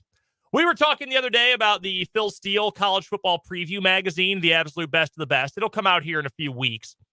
Jam-packed with information. Always is. My favorite page is the one that he just lists all the people who follow him on Twitter. Yes. And some of them are hilarious. It's like, why does Marie Osmond follow you, Phil? I don't know. Why are you bragging about this? It's like, yeah, all these college coaches and ESPN personalities and also Melissa Joan Hart. Larry the Cable Guy, big fan. It's just so funny. But he is not the only one who puts together an annual preview. Lindy's also does an annual college football preview magazine, and theirs is out for the 2024-25 season. I've bought it before. It's fine. I do think it comes out way too early. It's not even June yet. There's information still to be found out. So by the time they had all these written, all the things and depth charts put together, well, there's still transfer portal players out there. It's a little early, but that's fine. Michael Swain, our good buddy over at fog.net, he acquired a copy of it, and he broke down all the things they had to say about KU. Now, there's an interesting note about K-State we're going to get to here in a few moments, but I wanted to start with Michael's breakdown of what Lindy said to say about KU. They've got the Jayhawks ranked 20th in the country out of the top 25 to open up the year. A big reason why is talent retention. This is the second year in a row, slightly lesser this year because of the guys on the offensive line who left. But this is the second year in a row. This has been a gigantic boon for Kansas, especially on the offensive side of the ball. Look at the offense and who you're bringing back. Even if you don't include Jalen Daniels, who you expected to start last year, we all know about the injuries. We know how good of a player he is, the injury problems. We know all of that. Even outside of JD6, your 3 best wide receivers are all back. And Dan, you and I for years have been at the forefront of, no, this room is actually really good. And people started to take notice at the Liberty Bowl a couple years ago when Grimm and Skinner and Arnold were going crazy against Arkansas. Wow, these guys played pretty well. No, they're good. They didn't just play well. They're really good. And then last year, they were freaking awesome as a group, awesome in the bowl game. Now people are understanding that's a legitimately really good room. Those top 3, all back. Devin Neal, arguably the best running back in the Big 12. He is back. Daniel Highshaw, I am confident saying he's the second best number 2 running back in the Big 12. I would probably put him behind either Giddens or Edwards, whoever you want to say is number 2 for K-State. I think Edwards is the clear number 2. So, yeah. Different kinds of runners, but those I would say are your best number 2 backs in the league. If they end up being 1A and 1B, I think that bodes really, really well for the K-State offense. I would agree. If they're able to get the level of production out of both of those guys that suggests that there is no separation between the two, that would also surprise me, not because I don't think Edwards can make a splash, it was surprising because I think Giddens is that good. I think he's a bell cow, and there are going to be a lot more games where he's just punishing teams. And why switch it up? Give him 25 carries and let him rock. Yeah, I agree with you on that. Offensive line, you lost a number. You lose Dominic Pooney, you're going to take a step back. I mean, there's no denying that. Dominic Pooney was awesome, but Bryce Cable, he's been around. Logan Brown, he's going to battle for a starting spot. Same with Calvin Clemens. Michael Ford has been around for years. You added Shane Bumgarner, who is a transfer up a level from D2, but he's a good player. Kobe Baines has been around for years. You've got decent depth behind those guys. I think it'll still be a good offensive line, though you do have to account for losing Scott Fuchs, who is a great offensive line coach. You did lose Andy Kotelnicki, your offensive coordinator. You keep Jim Zabrowski. You add a good coordinator in Jeff Grimes. And at tight end, losing Deshaun Hanika sucks. I mean, there's no getting around that. Not having Deshaun this year is brutal. But Jared Casey and Trevor Cardell have both been impact guys over the last couple of years. That's a really good offense with a lot of returning talent. Defensively, secondary, a strength. Mello Dotson and Kobe Bryant. That's as good of a cornerback group as you're going to get in the Big 12. O.J. Burrows. I know you're a big O.J. Burrows fan. Good safety. Marvin Grant, good safety. You lose Kenny Logan, but those guys are two good safeties. You've got a couple of guys up front who are good players, who are very solid, good players. I like Tywan Berryhill. I like Jason Gilliam. I like DJ Withers and Tommy Dunn. Do you have enough firepower to compete with other Big 12 offenses? Because that is the number one thing for this team this year. Do you have the horses to be able to match up in the trenches for a full 60 minutes defensively? And do you have enough guys who can go hit the other quarterback? And I think the reason for optimism, if you're Kansas, is that was the same question we had last year, right? Like, Austin Booker was by no means a proven commodity going into last season. There were high hopes. He had good recruiting pedigree, but he was by no means a proven commodity. You weren't penciling in, half a dozen sacks for Austin Booker. Gage Keys was not a proven commodity going into last year, and he proved to be a pretty big part of that group. So good enough that Auburn wanted him. It's the same question that we had last year going in, and they answered that question in the affirmative because they developed the guys that they had in-house. And so you have to like their chances of being able to do that again, to be able to have that kind of success with a group that's largely unknown. Now, this is a bit of a younger group in some ways. And again, you're not talking about a lot of proven guys, but it didn't seem to be an impediment towards having success there last year. They found a way to be productive. They found a way to develop productive players and gave themselves a chance to get off the field on those third downs, because that was going to be the question. Can they get off the field on a third down? Can they give their secondary a chance? Then they're not having to cover for 6-7 seconds on pivotal plays. Last year's group emerged and was good enough. You have to be optimistic that the coaching staff can bring out a similar level of performance from this year's group of front seven players. I like this roster. I like this team. I think they're going to be very good. One question, and we'll talk more about this with Michael and amongst ourselves as we get closer to the season. Jalen Daniels has missed a large portion of each of the last 2 years. Last year, weird. I don't think it was as much of a conspiracy as some people do, but a weird injury nonetheless. More of a freak thing 2 years ago, the shoulder injury against TCU that kept him out to the bowl game. Or nearly to the bowl game, excuse me. Here is my question for this year. If you miss Jalen Daniels for a substantial period of time, 2 weeks, 3 weeks, 4 weeks, more, whatever. If you miss him for a number of games again this season, how good can you be with Cole Ballard or even Isaiah Marshall playing for you at quarterback? I think Cole Ballard is a fine backup in the Big 12. He acquitted himself pretty well in the Sunflower Showdown, certainly. As a walk-on, yeah, I thought he did quite well. And I love the potential for Isaiah Marshall. I think he might be an all-timer at KU. But that's the question you've got to ask, and it's been 2 years in a row that you haven't gotten the full Jalen Daniels experience. He has never played a full season. Except I think he started every game the COVID year, but he may have even gotten banged up that year as well. Like, do you feel like you can still be successful if you have to start one of those other guys? That's something that I think you have to ask. It is very helpful, though, to have talented wide receivers who are good route runners. And again, maybe the best running back in the Big 12 in Devin Neal. Those are going to help an inexperienced quarterback one way or the other. That's for sure. So Lindy's mentioned that they've got KU third in their Big 12 projections out of 16 teams. Third. Oklahoma State first, Utah second, KU third, K-State fourth. This is the thing that maybe surprised me when I was doing the KU read-through today, maybe surprised me the most, that they've got K-State finishing fourth, and I don't have their K-State breakdown in front of me. For what it's worth, I think those are your four best teams in the conference. I think I would go Utah, K-State, either Oklahoma State or KU. Maybe you lean with the seniority of Oklahoma State. Their quarterback is 34 years old after all. And Gundy's done it for forever. Every time you think they're down, he keeps winning. I think those are your four best teams in some order. This is the lowest I've seen projected for K-State at this point. And that surprised me. I was taken a little bit aback by this. So if you were to say, because I think we're all in agreement K-State is top two in the league. That is my thought as it stands right now, yes. If they were to underperform to the point where they finish fourth, they're out of the mix for the Big 12 title game. Maybe even they're trying to finish top four. It's not a sure thing.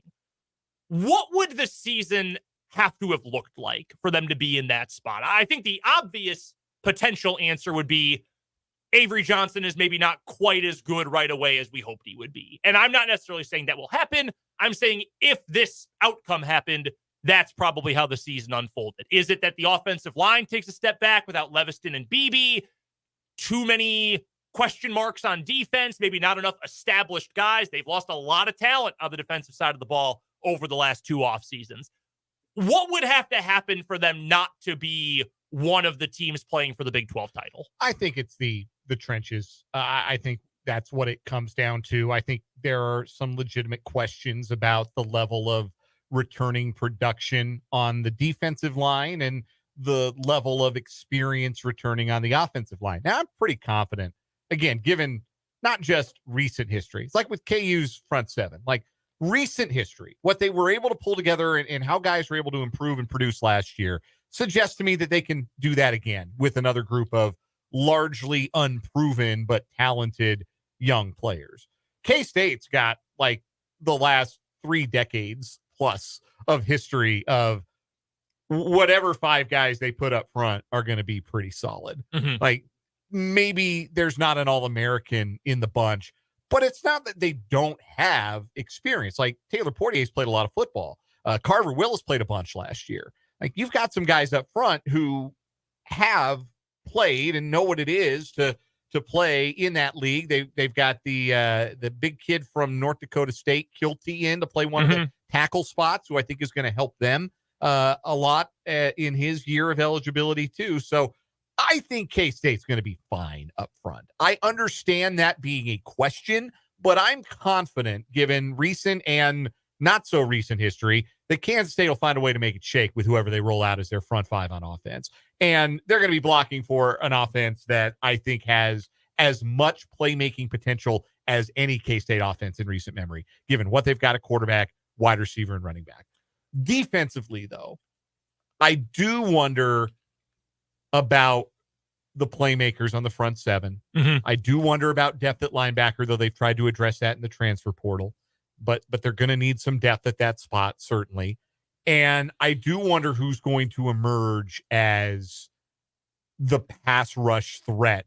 And I think they've got some guys who could do it. Like, I think Brendan Mott's got some upside. I think Cody Stufflebean has played really well in a rotational role. Mm-hmm. But who's going to be the guy that everybody has to account for? How are they going to generate pressure?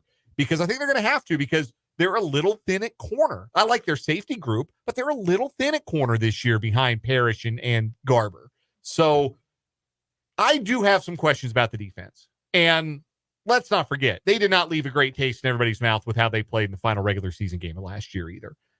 So they've got a little to prove on the defensive side of the ball. Again, I think those are fair questions to ask. I also think it's fair to be confident in the answers, particularly, like I said, on the offensive line. This season, and I'm sure we will revisit this before the game in October, is the talent level between the two programs, KU and K-State, closer this year than it was last year, do you think? I mean, this isn't an indictment of either program. I'm just curious. I would say that's a great question. I would have to say that it is closer. I think that Kansas has closed the gap a little further. I think so too. Because I think that Kansas State, like I said, skill position wise, I am hard pressed. And maybe a long-time K-State fan could come and set me straight. But I am hard pressed to remember a time where I looked at QB1, RB1, RB2, wide receivers 1, 2, and 3, and even tight end 1, Garrett Oakley, and felt like, holy cow, there's a lot of potential with this group. Like this group can light it up.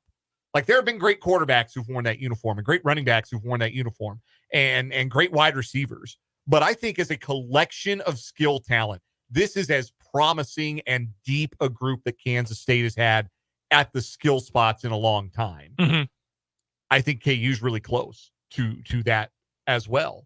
And if a KU fan wanted to argue that they exceed it, given the proven production they've gotten from their wide receivers over the last 2 years, then I would be willing to listen to that argument. I don't know if I'd agree with it because I guess we haven't seen Avery Johnson play a full season either, but we haven't seen it for Jalen Daniels. No, we haven't. So I think it's pretty close there. And I think that Kansas State has probably taken a step back when it comes to the talent level at offensive line and maybe even a little bit on the defensive side as well.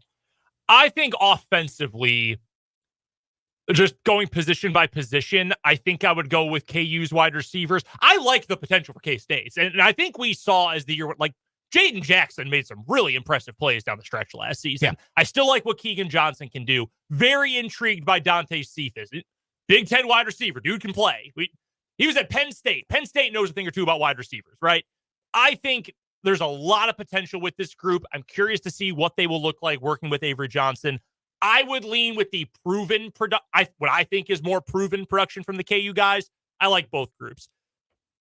I mean, the running back rooms are crazy. Like the two running back rooms between KU and K-State are utterly ridiculous. Don't make me pick a favorite, man. Because it's a flavor thing. I honestly think you could argue for either one, kind of the slightly more traditional thunder and lightning kind of look of K-State and that's not even like Jerome Bettis and a speed guy. Like that's not what it is, because Giddens is more than that, but a little more of that classic look from K-State. Or do you like the combination of what Neal and Highshaw can do? Highshaw a little bit more of the power back there. They're the two best rooms in the conference. And I agree. Like Taj gives what's his name? Texas Tech. Taj Brooks. Thank you, Trenton and Dan, for that. Taj Brooks, like really good player. Really, Ollie Gordon, great player. Mm-hmm. Great player. UCF's got Penny Boone and they got a starter back too. I think UCF's got a pretty good 1-2 punch. Yeah, they definitely do.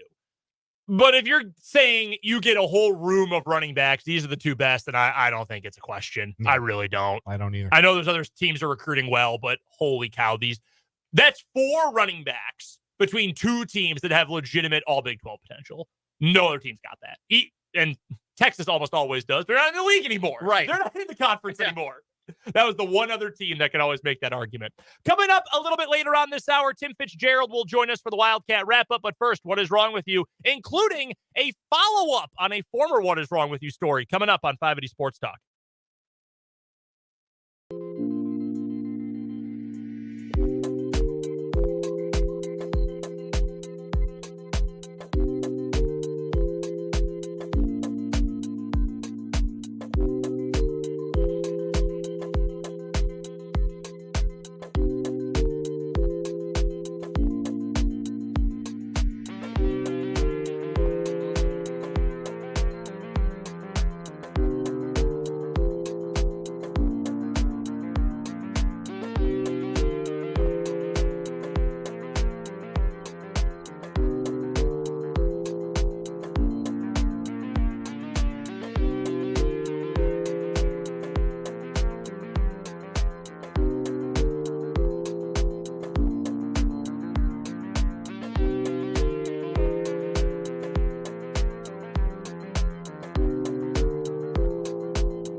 Time for What Is Wrong With You on 580 Sports Talk before we get to Tim Fitzgerald. A quick follow-up on a former story.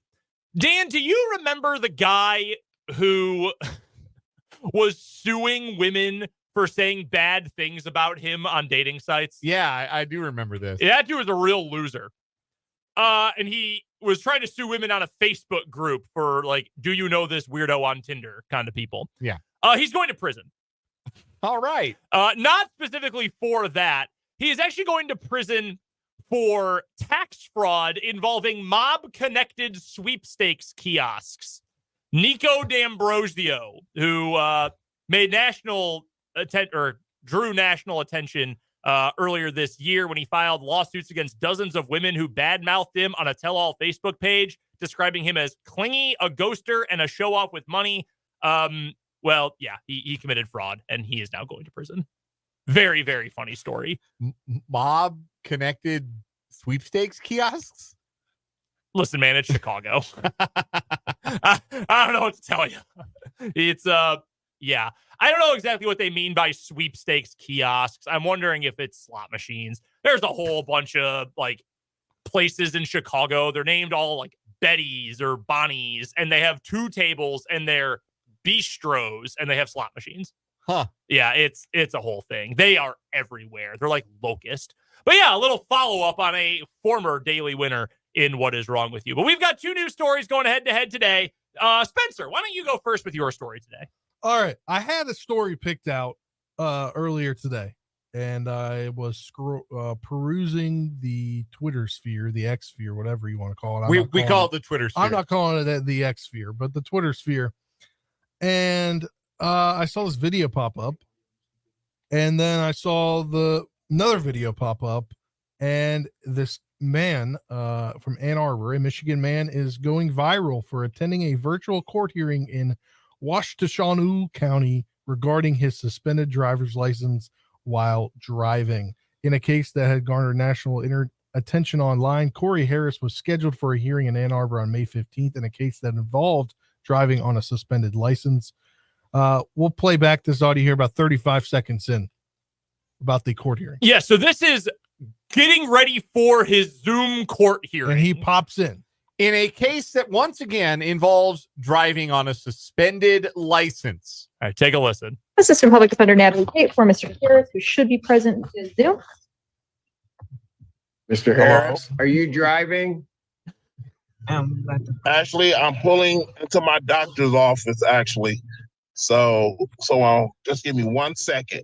I'm parking right now. And if you could see the judge's face, Judge Cedric Simpson, he is just bewildered.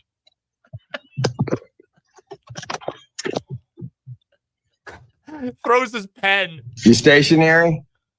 I'm pulling in right now at this second. Yes, I am. Bro, like, what?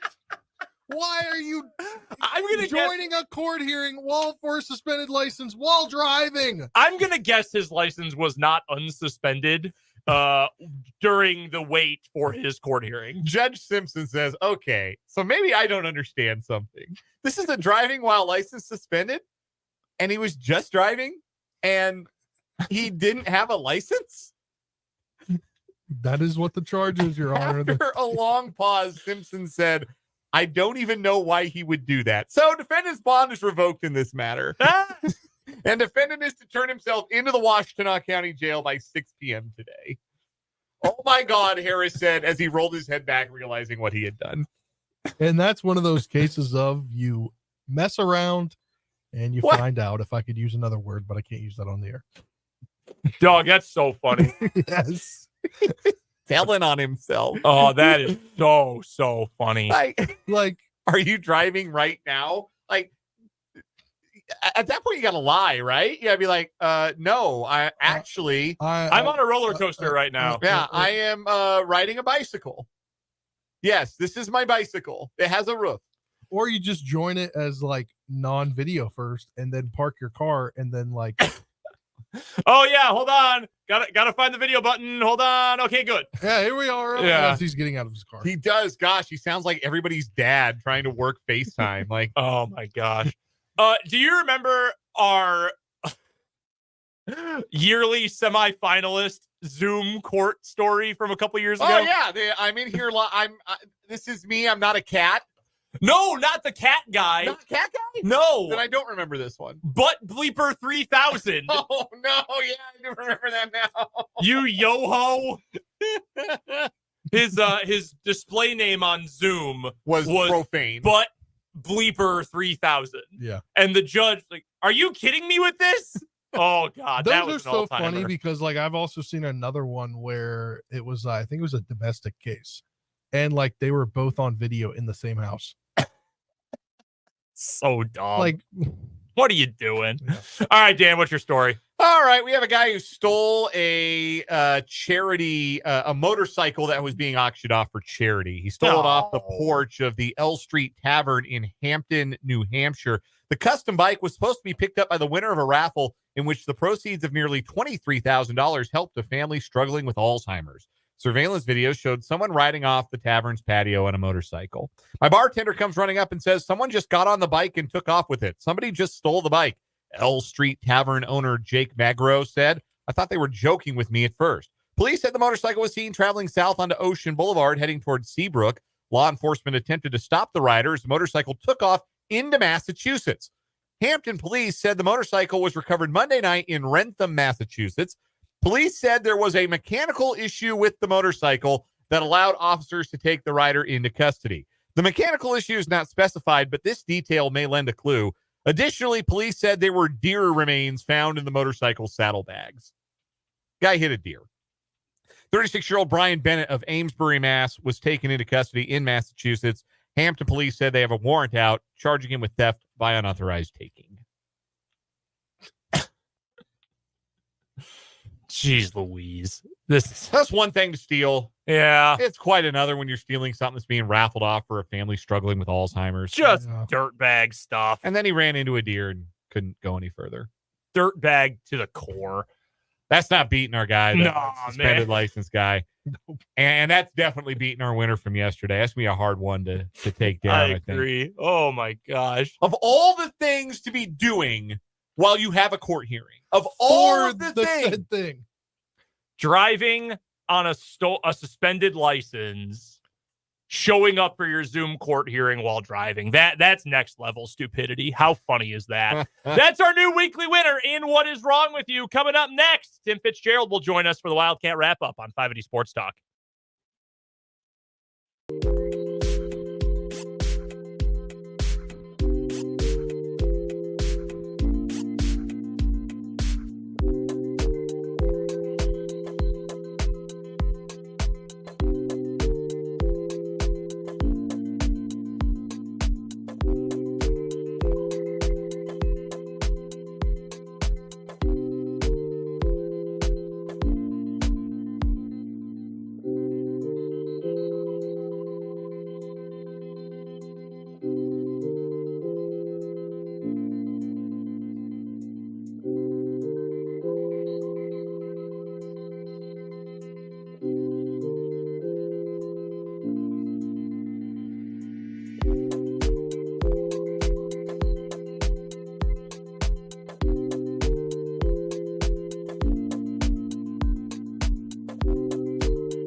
us on the Fleming Place Wine and Spirits Hotline, just like he does every Wednesday at this time. It's Tim Fitzgerald, the publisher of GoPowerCat.com, part of the 24/7 Sports Network. Make sure you check out GoPowerCat.com for all the best coverage of K-State athletics. But make sure you subscribe as well on YouTube to GoPowerCat, and you can find Fitz on Twitter at Life of Fitz. What's going on, Fitz? How you doing? I'm just working away. How are you boys?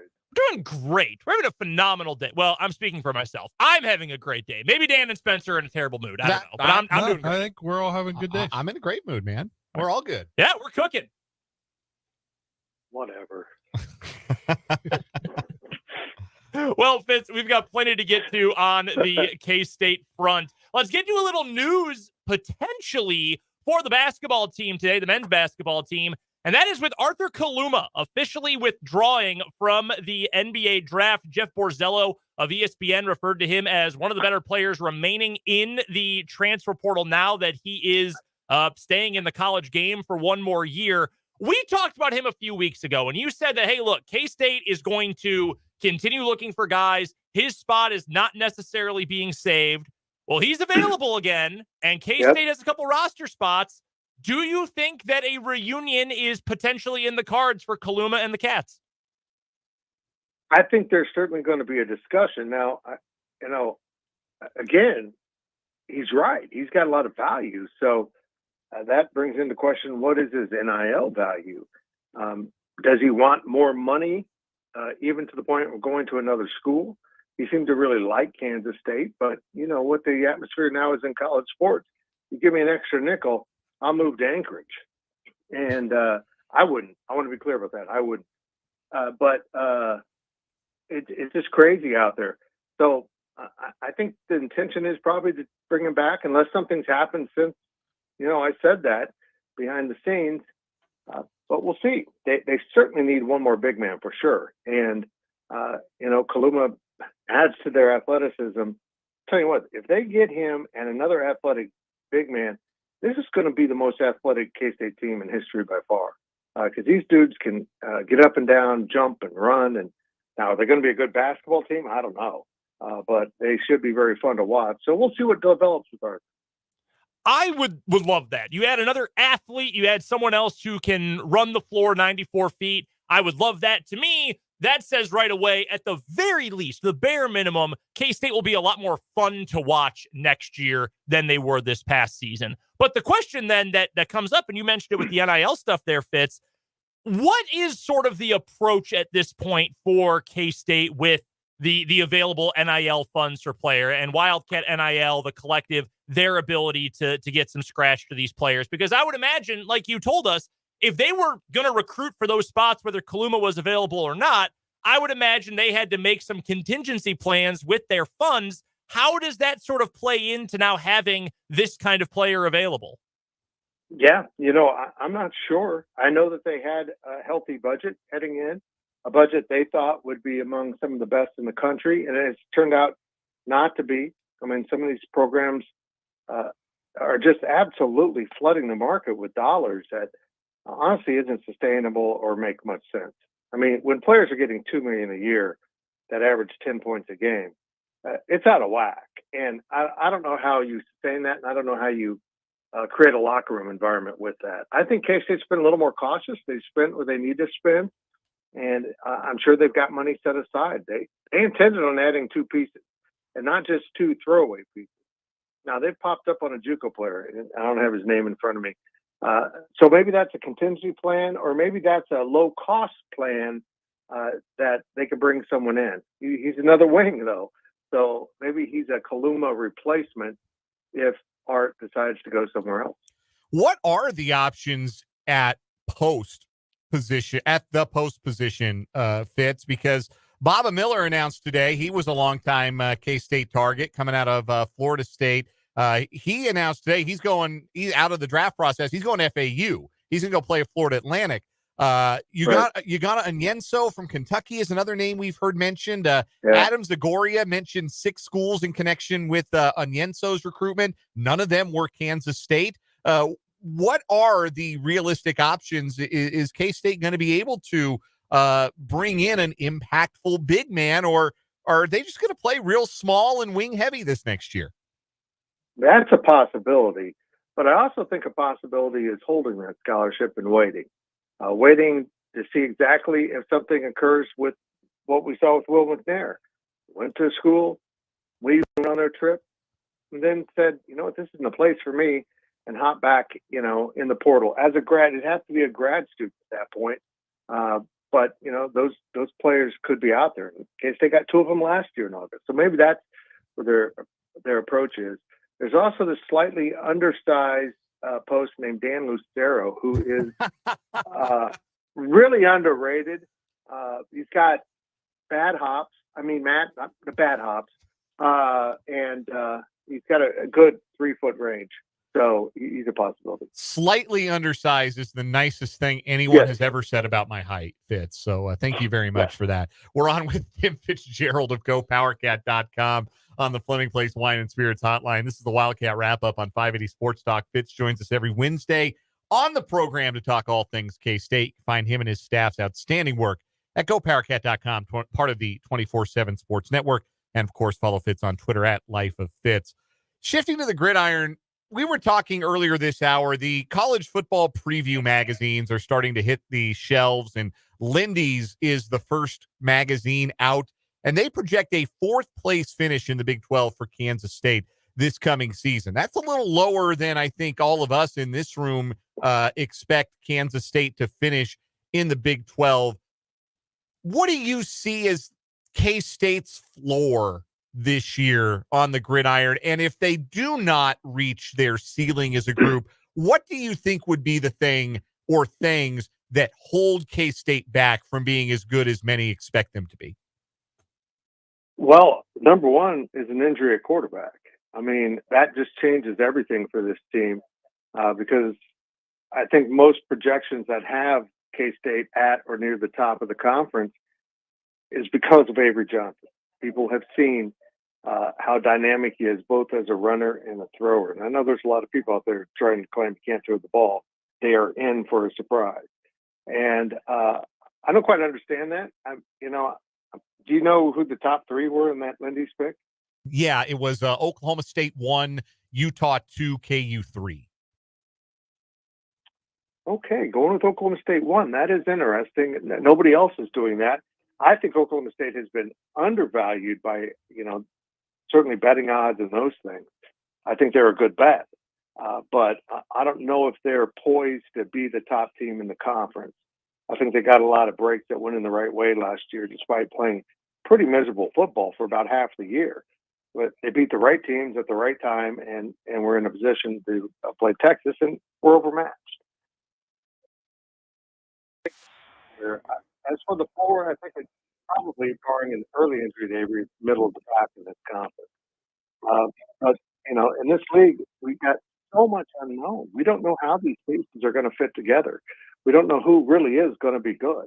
Hell, all of us could be wrong, and Iowa State could win the damn thing. West Virginia, there's good quarterbacks all over this conference all of a sudden. It's absolutely amazing how good quarterbacks are. This has to be by far the best quarterback conference in college football this year. So it's going to be a very exciting year. It's going to be kind of a battle royale, if you want to use a wrestling term, and someone could get tossed over that top rope and you don't expect it. So we'll see how it pans out. But I think Kansas State, if everything goes as planned, will certainly be higher than 4. Thanks for saving me money on buying the Lindy's magazine.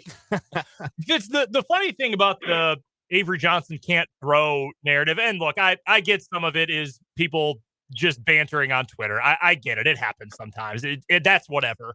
But I do think it's funny to say that. And I want to see more of it. I want to see him in an offense that passes more. I think that's a fair approach. Right. But also, he went to Elite 11 as a high school senior. They don't just pick anybody to do that. You've got to actually be able to throw the ball and throw it well to get an Elite 11 invite. They don't just hand those out to anyone.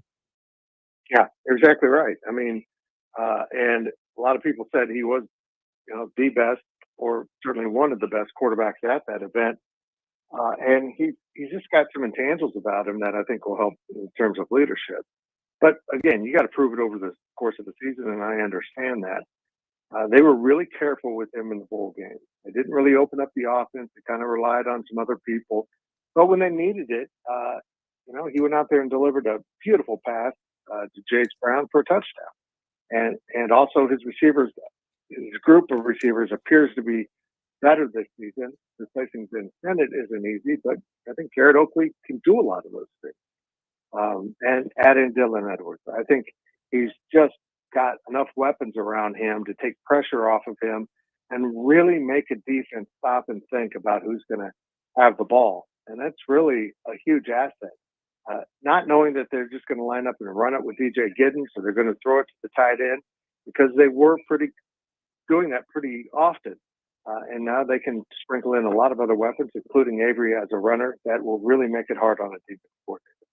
We're chatting with Tim Fitzgerald, the publisher of GoPowerCat.com, joining us here on 580 Sports Talk for the Wildcat Wrap-up via the Fleming Place Wine and Spirits hotline. Go follow Fitz on Twitter at Life of Fitz, and of course, go check out GoPowerCat. Be a VIP at 24/7. You get all sorts of great inside scoops before anybody else if you're a VIP at 24/7 Sports.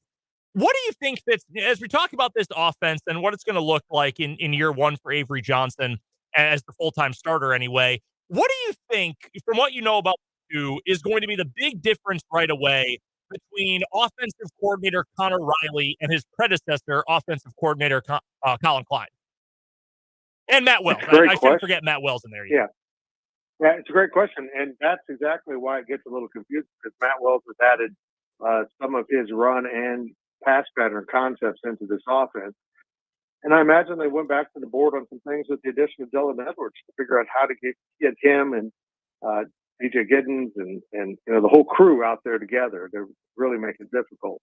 I think we're going to see a little more read option. We're going to see some elements there that they've shown in the past. We're going to see probably some more things on wide receivers in motion. K-State hasn't done much of. They haven't done many bubble screens, and they haven't done many of those receiver coming in motion with a little cheat pass, little pitch forward pass. I can't remember what that's called. I hate that play, but it works. And I think we'll see some of that stuff, as well as stretching the field a little bit more with some of this receiver speed. The running back room for this K-State team, when we were talking about this Big 12 preview a little bit earlier on, we were talking about the running back. Between K-State and KU, the Kansas schools, who might have two of the best quarterbacks in the league as well, do you think those are by far, or at least clearly, the two best running back rooms in the conference this year?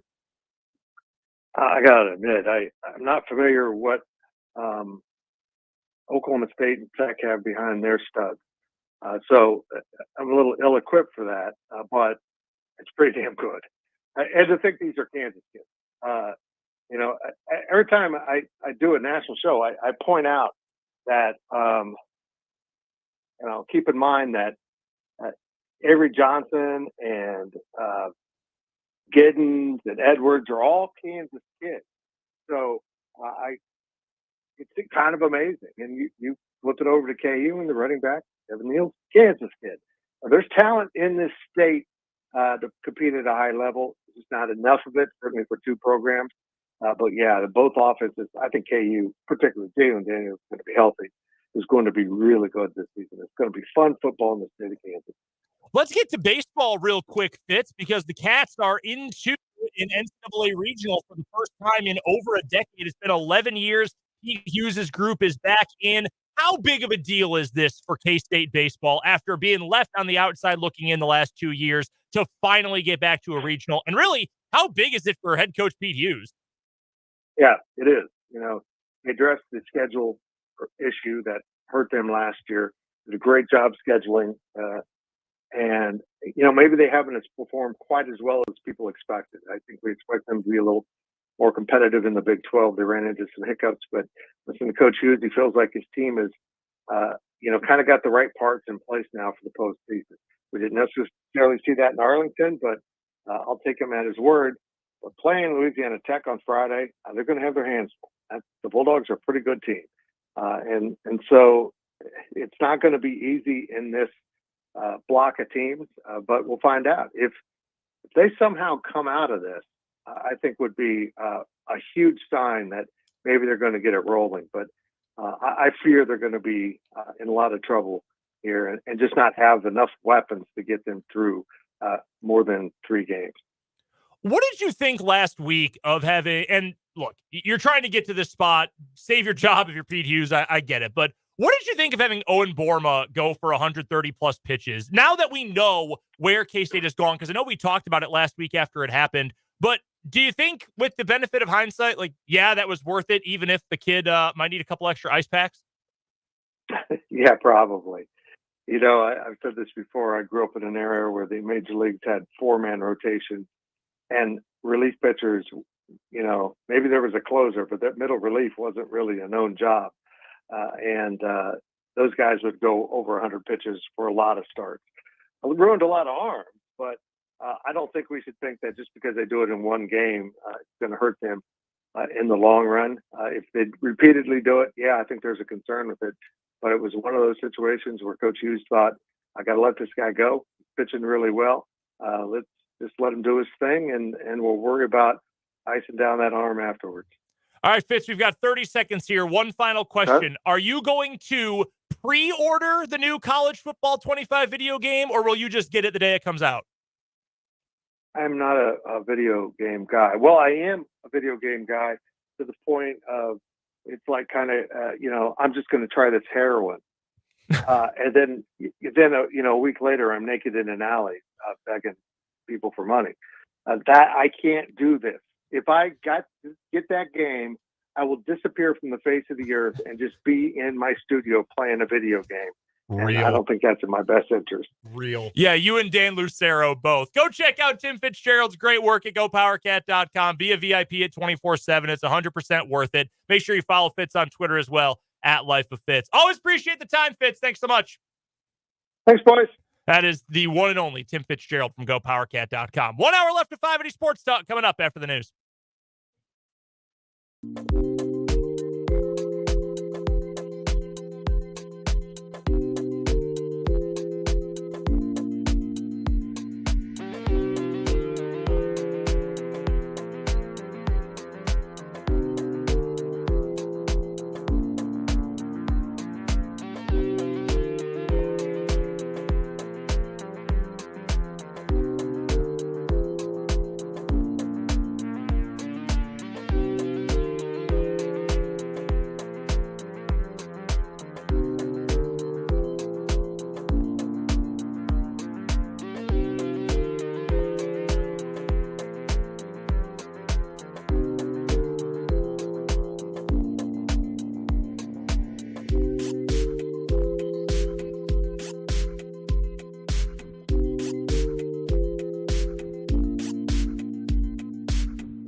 Sports Talk on a Wednesday afternoon. I'm Brendan Dworzinski. That's Dan Lucero. That's Spencer Dupuis. On the other side of the glass today is our summer intern, Trenton Kraxner.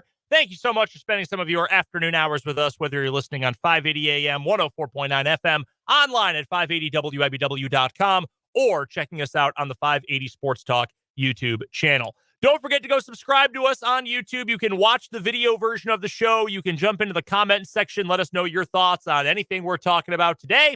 And if you subscribe, you're eligible to win a pair of Royals tickets coming up tomorrow. We've got a pair to give away to Saturday's game. We already gave away a pair today to our pal Corbin, who won a pair of tickets to Pasquatch Bobblehead Day. We have 2 more tickets to give away tomorrow. You'll have to call in. We're not on until about 3 o'clock tomorrow, but you'll have to call in to win. And you have to be subscribed to our YouTube channel. Do that. We would love to give you a pair of tickets. You'll have your chance coming up tomorrow on 580 Sports Talk. In this final hour of the show today, we'll get to our 580 Sports Talk headlines, playoff roundup. We'll preview Royals Twins tonight. Your text, your YouTube comments. It is all coming up here on 580 Sports Talk.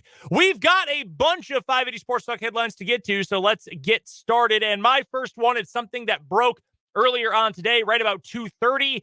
But KU and Director of Athletics Travis Goff have agreed to a 7-year contract extension that will keep him at KU through the year 2031. Reading straight from the release from KU Athletics, the agreement extends Goff's contract through May 31st of 2031.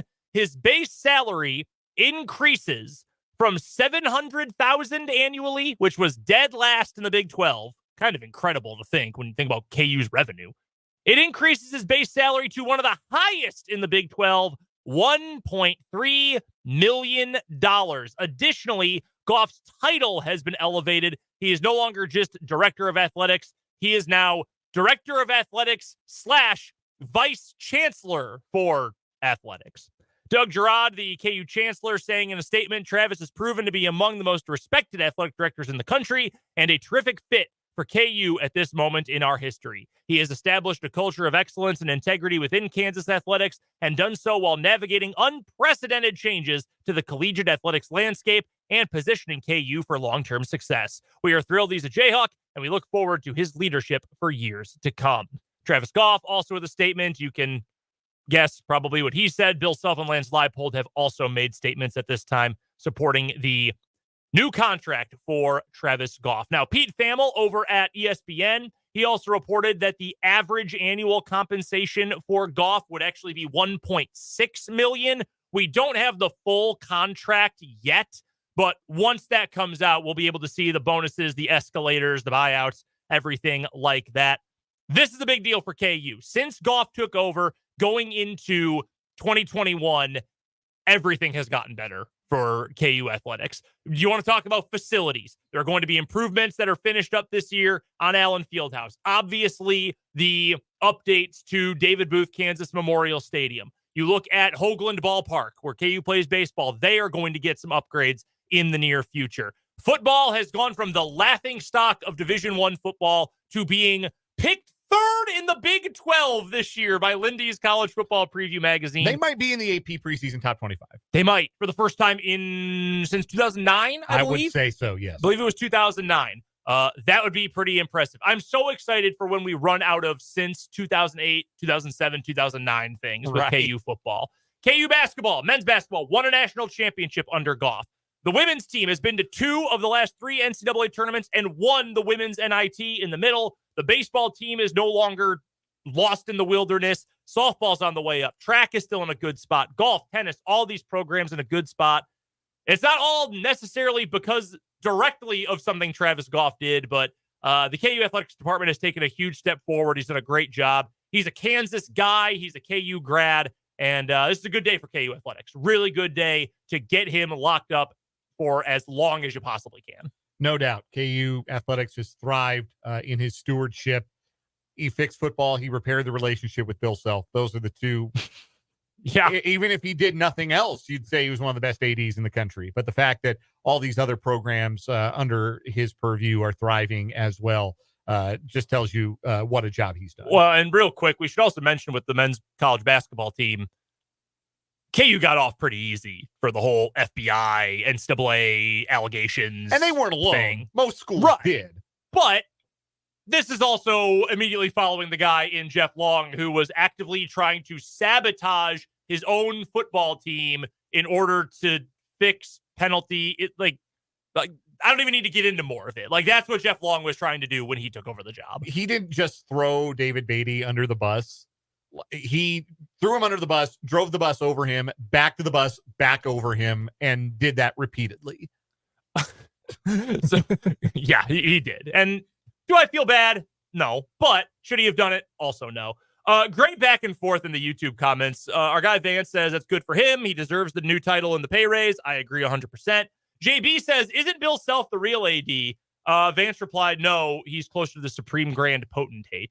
Which is very funny. Yeah, it's a great day for KU. It is a great day. You mentioned repair the relationship with Bill Self. That's all you need to do. Men's basketball will handle itself. Yeah. It will run itself. Bill Self will run that. Do not worry about it. Fix that. You can focus on the rest, and that's what KU's been able to do. All right, first headline for me. We are coming up on the deadline for players to make their final decisions, college basketball players, to make their final decisions on whether or not they are going to stay in the NBA draft or whether they will withdraw their names from consideration and return to school. A lot of those discussions or decisions being made public today, many of them affecting Kansas State in some way. Most obvious name that affects Kansas State potentially is Arthur Kaluma. He's going back to school. He is withdrawn from the NBA draft for a second straight year, went through the process, decided to go back to school. Kaluma is in the transfer portal, but there is some belief that a reunion is possible between Kaluma and Kansas State.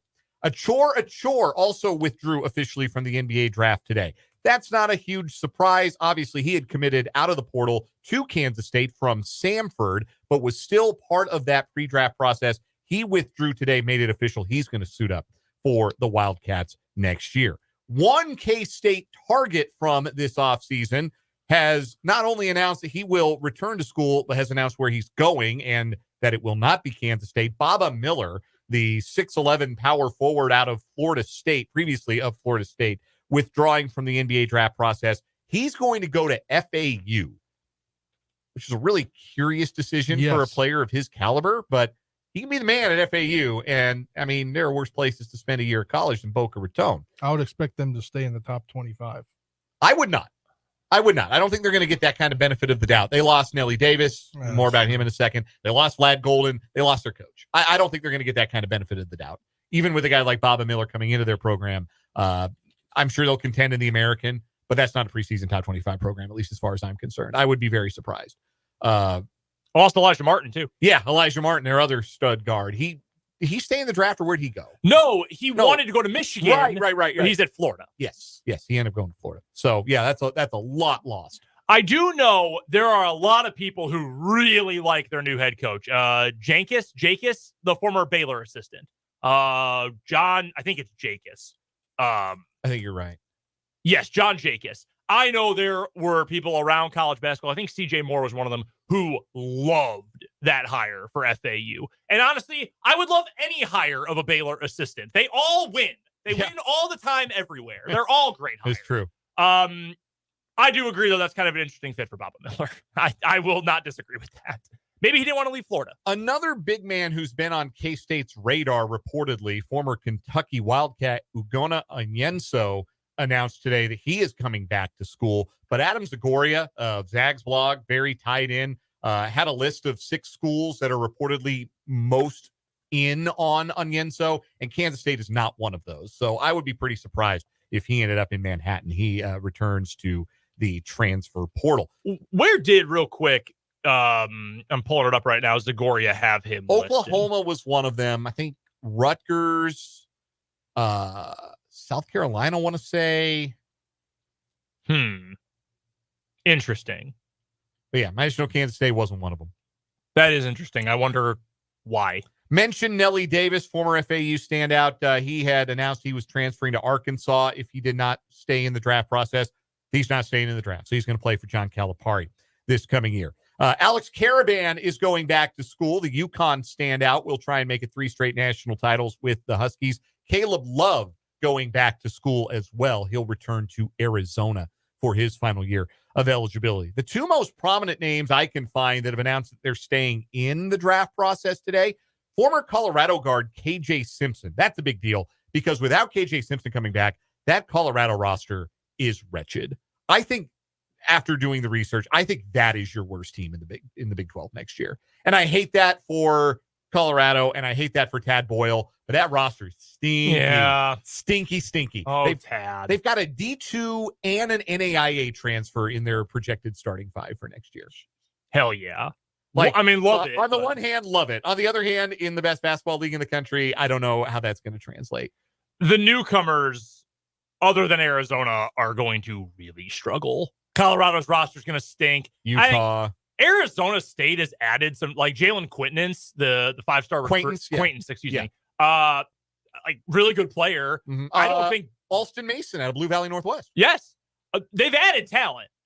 I don't know that it's A, enough, and B, that it matters because I don't think Bobby Hurley can coach. Interesting. So I think Danny got all of those. He got all the skills, coaching yeah. genes. One other update, by the way, one player who is also coming back to school. This just broke now. Mark Sears. Mark Sears going back to Alabama. Not surprised at all. No. But that's a big deal. Mark Sears was awesome in the tournament. Yeah, he was the best player for Alabama in their run to the Final Four. The other prominent name, of course, Bronny James, son of NBA star of some renown, LeBron James.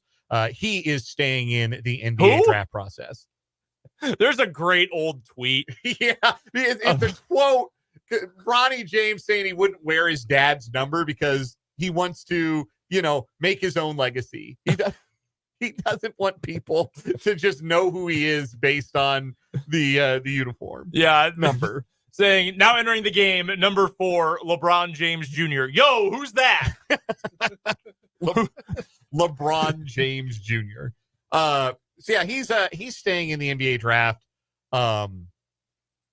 Apparently, a lot of people are betting on him to go number 1 in the draft. That is not. Give me your money. Give me. I will give you my Venmo. Yes, give me your money. If you were considering putting down a bet of any size that Bronny goes number 1 to the Atlanta Hawks, please just send me the money instead. I'm about to have a child in my home, a baby. I need the money. Lots of diapers in your future. Yes, I need the money more than Vegas does. So just send me the money if you're willing to spend your money on that. DraftKings don't need it. Yeah, exactly. FanDuel don't need it. I could use it, though. Your boy Dan could use it. Yeah. Those are your NBA draft decisions. That's a quick run through of those. Next headline, Spencer. Yeah, my first headline is, in no shock at all, Topeka High alum, Topeka native Nyjah Kennedy has been named the U.S. Softball's Collegiate Player of the Year award after leading the nation in strikeouts and ERA, and is going to continue to help her team in the Women's College World Series this week to take on Texas tonight, at 7 p.m. on ESPN2. So not surprised at all, but congratulations to a Topeka area native. I saw a lot of people complaining, and they said this is why they should split Pitcher of the Year and Player of the Year. I'm sorry, are pitchers not softball players? Are pitchers not players? Pitchers win MVP in Major League Baseball. Exactly what I thought. She is the best player in college softball. I'm sorry that you don't appreciate pitching and you love offense because you also love when keys are jingled in front of your face. She's the best player in college softball. Don't get it twisted. Best player, best pitcher, best anything, does not matter. And it is awesome. She is such a killer. And coming off of maybe her worst game of the year in the first one against LSU, came back and allowed 5 hits and no runs in 2 games to save their season and send them to the College World Series. She is the best player in the country, and it is awesome. It's just so cool. I get so excited whenever we get to talk about Nyjah because she is such a fun story, such a cool story, and I couldn't be happier for her. Next headline here, let's go to the NFL on our 580 Sports Talk headlines. Couple of new deals in the NFL today.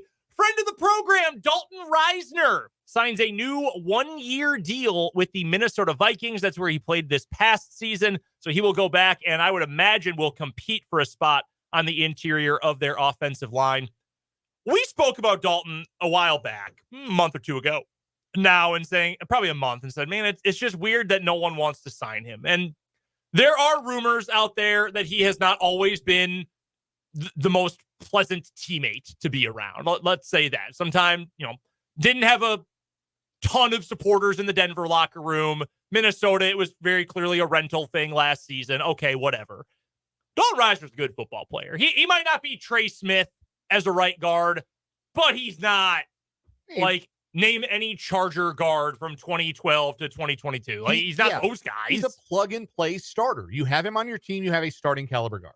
And he's going to give you starting caliber play for 17 games. Like if I was Baltimore, why not? Why not do a 1-year deal for a guy who at the very least is going to be solid?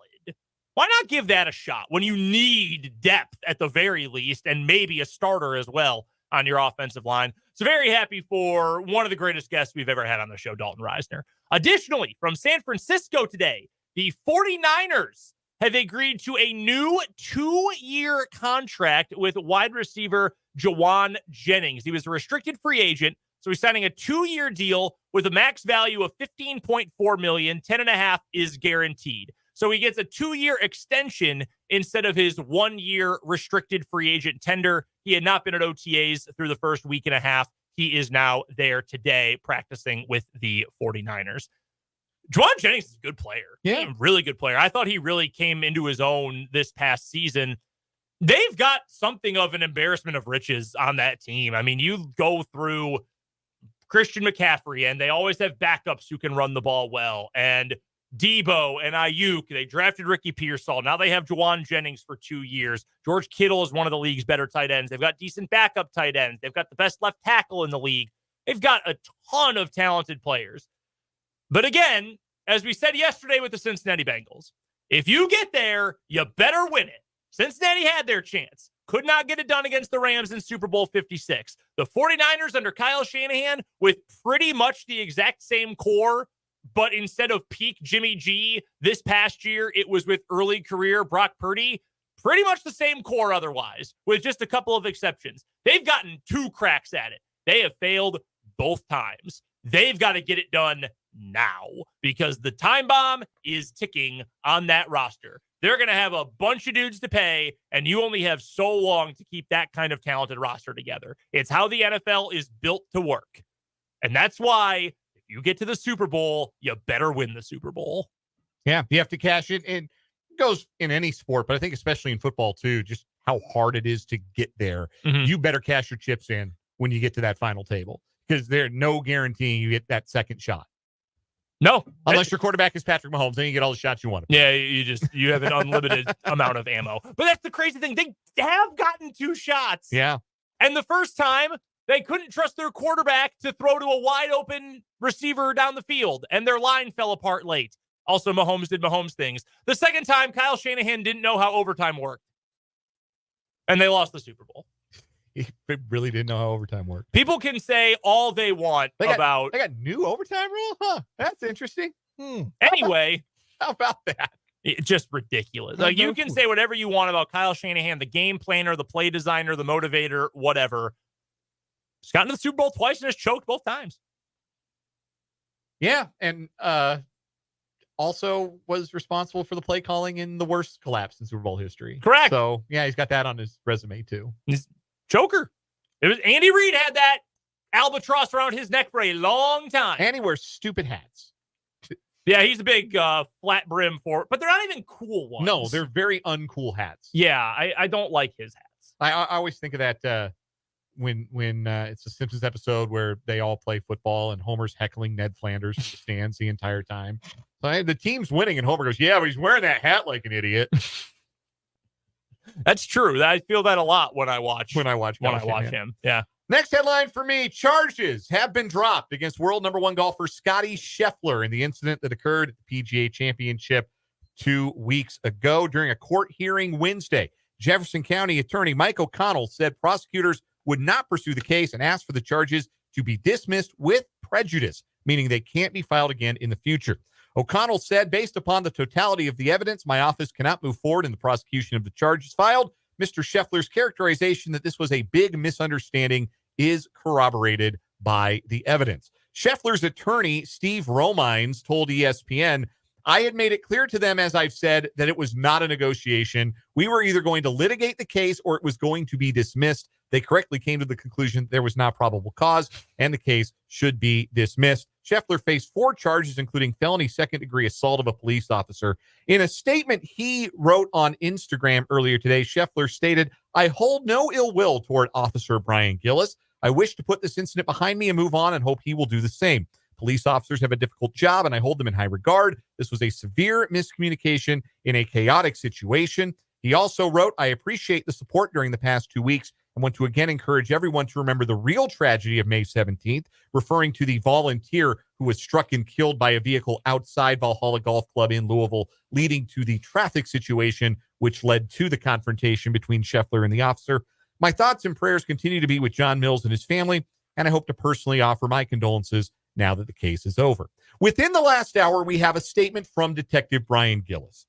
"A tragic incident occurred, and the family of Mr. Mills remains in my family's thoughts and prayers. This was a chaotic situation for everyone involved. Ensuring the safety of everyone in the vicinity was my utmost priority. Mr. Scheffler and I both agree that there will be no ill will over this going forward. Instead of giving a negative public reaction, he chose to speak with dignity, humility, and respect. My family and I appreciate that. It was unfortunate and disturbing to hear Steve Romine's commentary today, claiming that a false arrest was made, and for him to challenge my honesty and integrity. I'd be surprised and disappointed if Mr. Scheffler actually had any part in making those statements.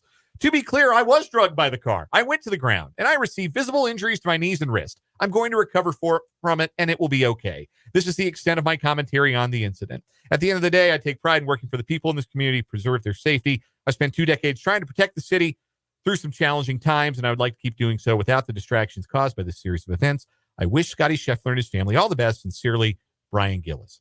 P.S. You're going to think I'm making this up. I'm not. P.S.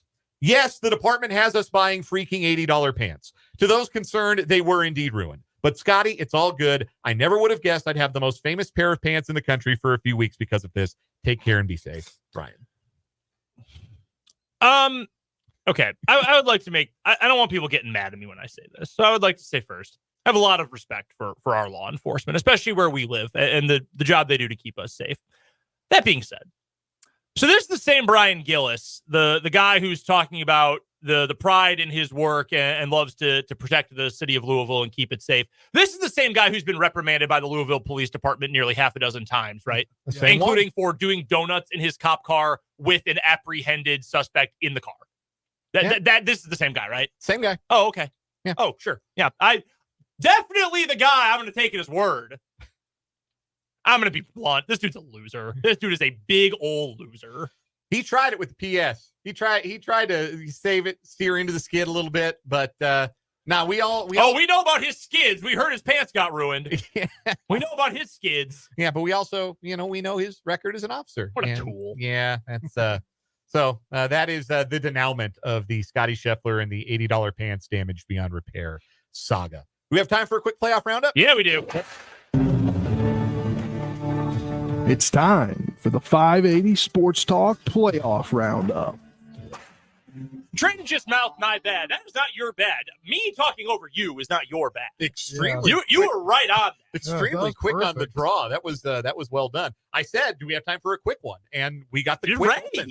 I like on it. We'll start on Frozen Pond. More overtime in the Eastern Conference Finals. The third time in 4 games that we had extra hockey. But there wasn't much overtime, as it took just 72 seconds for Sam Reinhart to score the winner for the Florida Panthers, who beat the New York Rangers 3-2 and tied the Eastern Conference Finals at 2 games apiece, with the series shifting back to Madison Square Garden for Game 5. Tonight, the Edmonton Oilers will try and pull off the same feat on their home ice. They trail the Dallas Stars 2-1.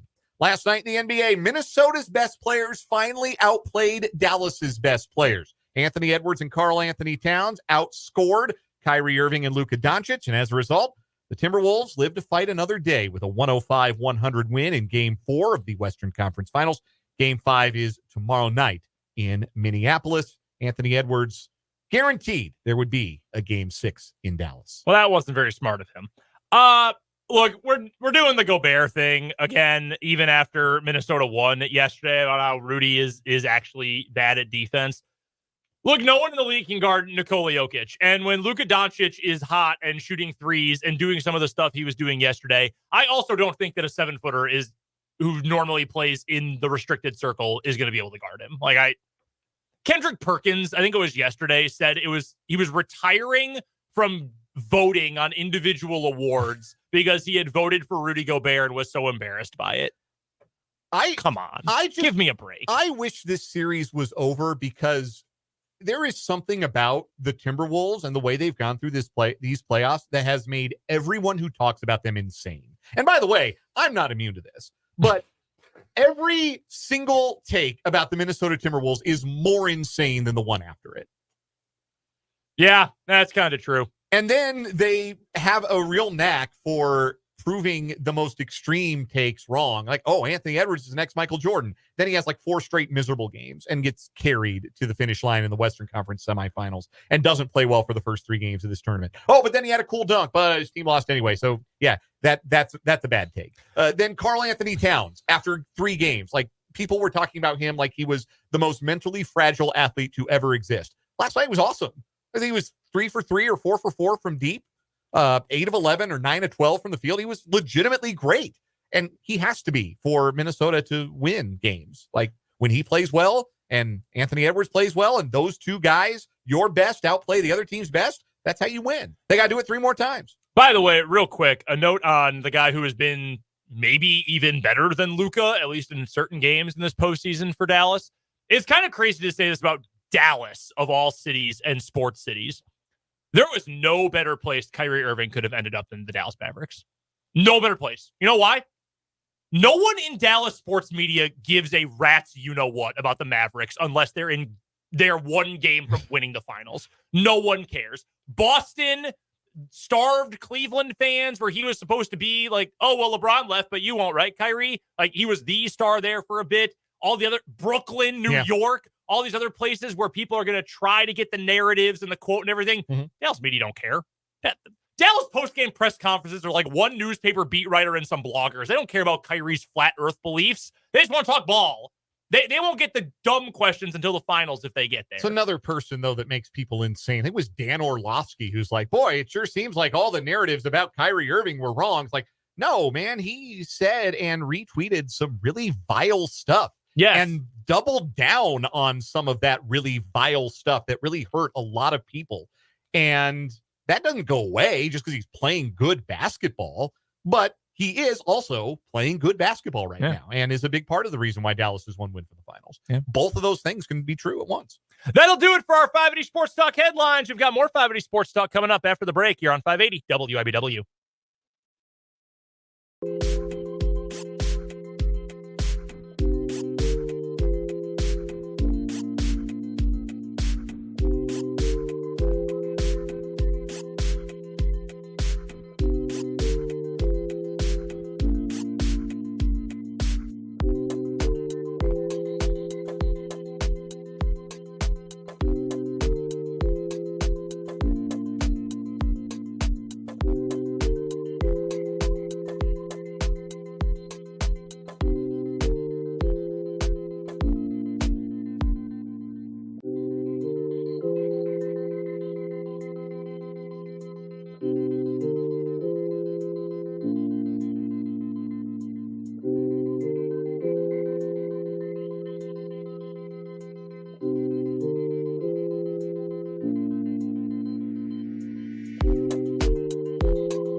12 Conference just tweeted a moment ago, or recently, 37 minutes ago. A moment, 37 minutes. In the grand scheme of existence, that's not that long.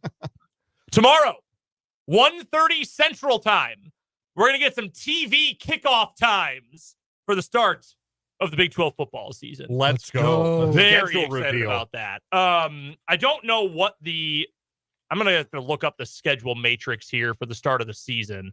But I'm trying to think of what games would almost certainly be prime time to start the year. And KU and K-State each have an FCS game. KU plays Lindenwood on a Thursday night. ESPN Plus. That might be your ESPN minus game of the week.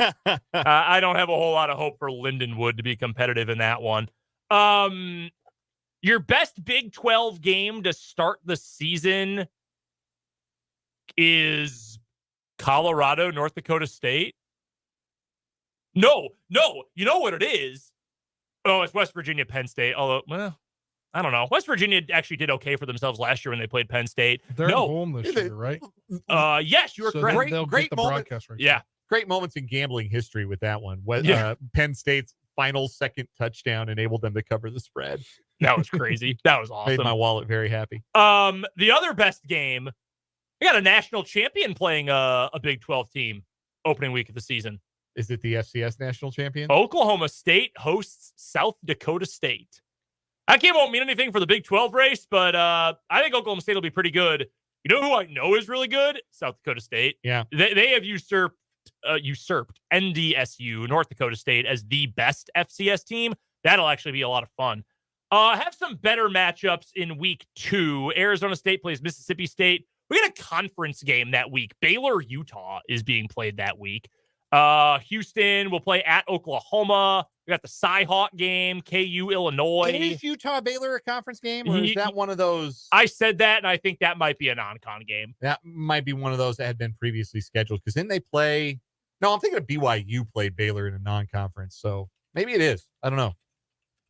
I'm sure we can look that up and get that information from somewhere. Yeah, that'll be considered non-conference. Okay, that's what I thought. Just like the K-State Arizona game. Right. Oklahoma State plays Arkansas at home. That's good to get them at home. K-State's got Tulane week 2. Texas Tech at Washington State will probably be pretty fun. That'll probably be a decent game. But yeah, I'm excited. This is always one of the most fun, like, college football is coming moments every season. We get the kickoff times for the start of the year. The schedule is so weird this year too, with the 2 bye weeks. Very, very strange. But that's what happens sometimes. Trying to think if there's any other major games we're going to get. Arizona versus K-State on Friday sucks. That's a bummer. I mean, on the one hand, and we talked about it with Tim Fitzgerald last week, like Fox is going all in on Friday night college sports. Yeah. And that platform for the Big 12 is a positive. Maybe they get that platform for some basketball games. Who knows? Because Fox is going to do some college basketball in that window as well. But yeah, I'm never going to get fully behind Friday night college football. No, I'm never going to do it. No. Week 3, we also do get the return of the Backyard Brawl. Second year of that being played back to back. They ran out of booze. Yeah, they did. At the Backyard Brawl. Was it last year or was it 2 years ago when they played it? And they did. I think it was revived last year, wasn't it? Yeah, I think it was. Yeah. I think it was last year. They ran out of booze. And I remember seeing a tweet. Somebody brought like peach White Claws back to their section. It was like, this was all they had. Peach White Claw. That's hilarious. Last year's game was, why did it skip right to lacrosse? I'm looking for football, please. I don't need to know their lacrosse rivalry history. We're talking about Last year's game was 17-6. 17-6. Okay, Dan, you were right. It was 2 years ago. They played at Pitt. Yeah. And that was a great game. Pitt won that one 38-31. That was an awesome game. Last year, a little 2007 vibe to it with a 17-6 final score. What right now, if you went to Prairie Band Sportsbook up in Mayetta and you wanted to put a future down to win the Big 12 conference, who do you think's got the shortest odds? You might already know this. Utah plus 300. K-State's right behind it, plus 350. KU is third, plus 750. Who do you think's fourth? Is it not Oklahoma State? It is not Oklahoma State. Is it Arizona? It is Arizona. Arizona's right behind KU at plus 800. Fifth, Texas Tech. Sixth, this is outrageous, West Virginia. All in on Garrett Green. I guess. Seventh, PFF God, Garrett Green. Seventh at plus 1,100. By the way, Tech and West Virginia have the same odds. Plus 1,100. UCF tied in eighth. Iowa State, and finally Oklahoma State. So I have to sprinkle on Oklahoma State, right? What am I missing? I don't know.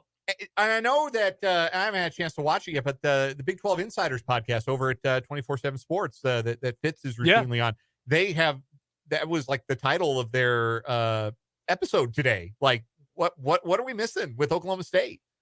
I don't know, but if you're telling me I can get, and you know my thoughts on late stage Mike Gundy. Why are so many lowering expectations for Oklahoma State football? That is the veteran quarterback, star running back. They've had good defenses for years.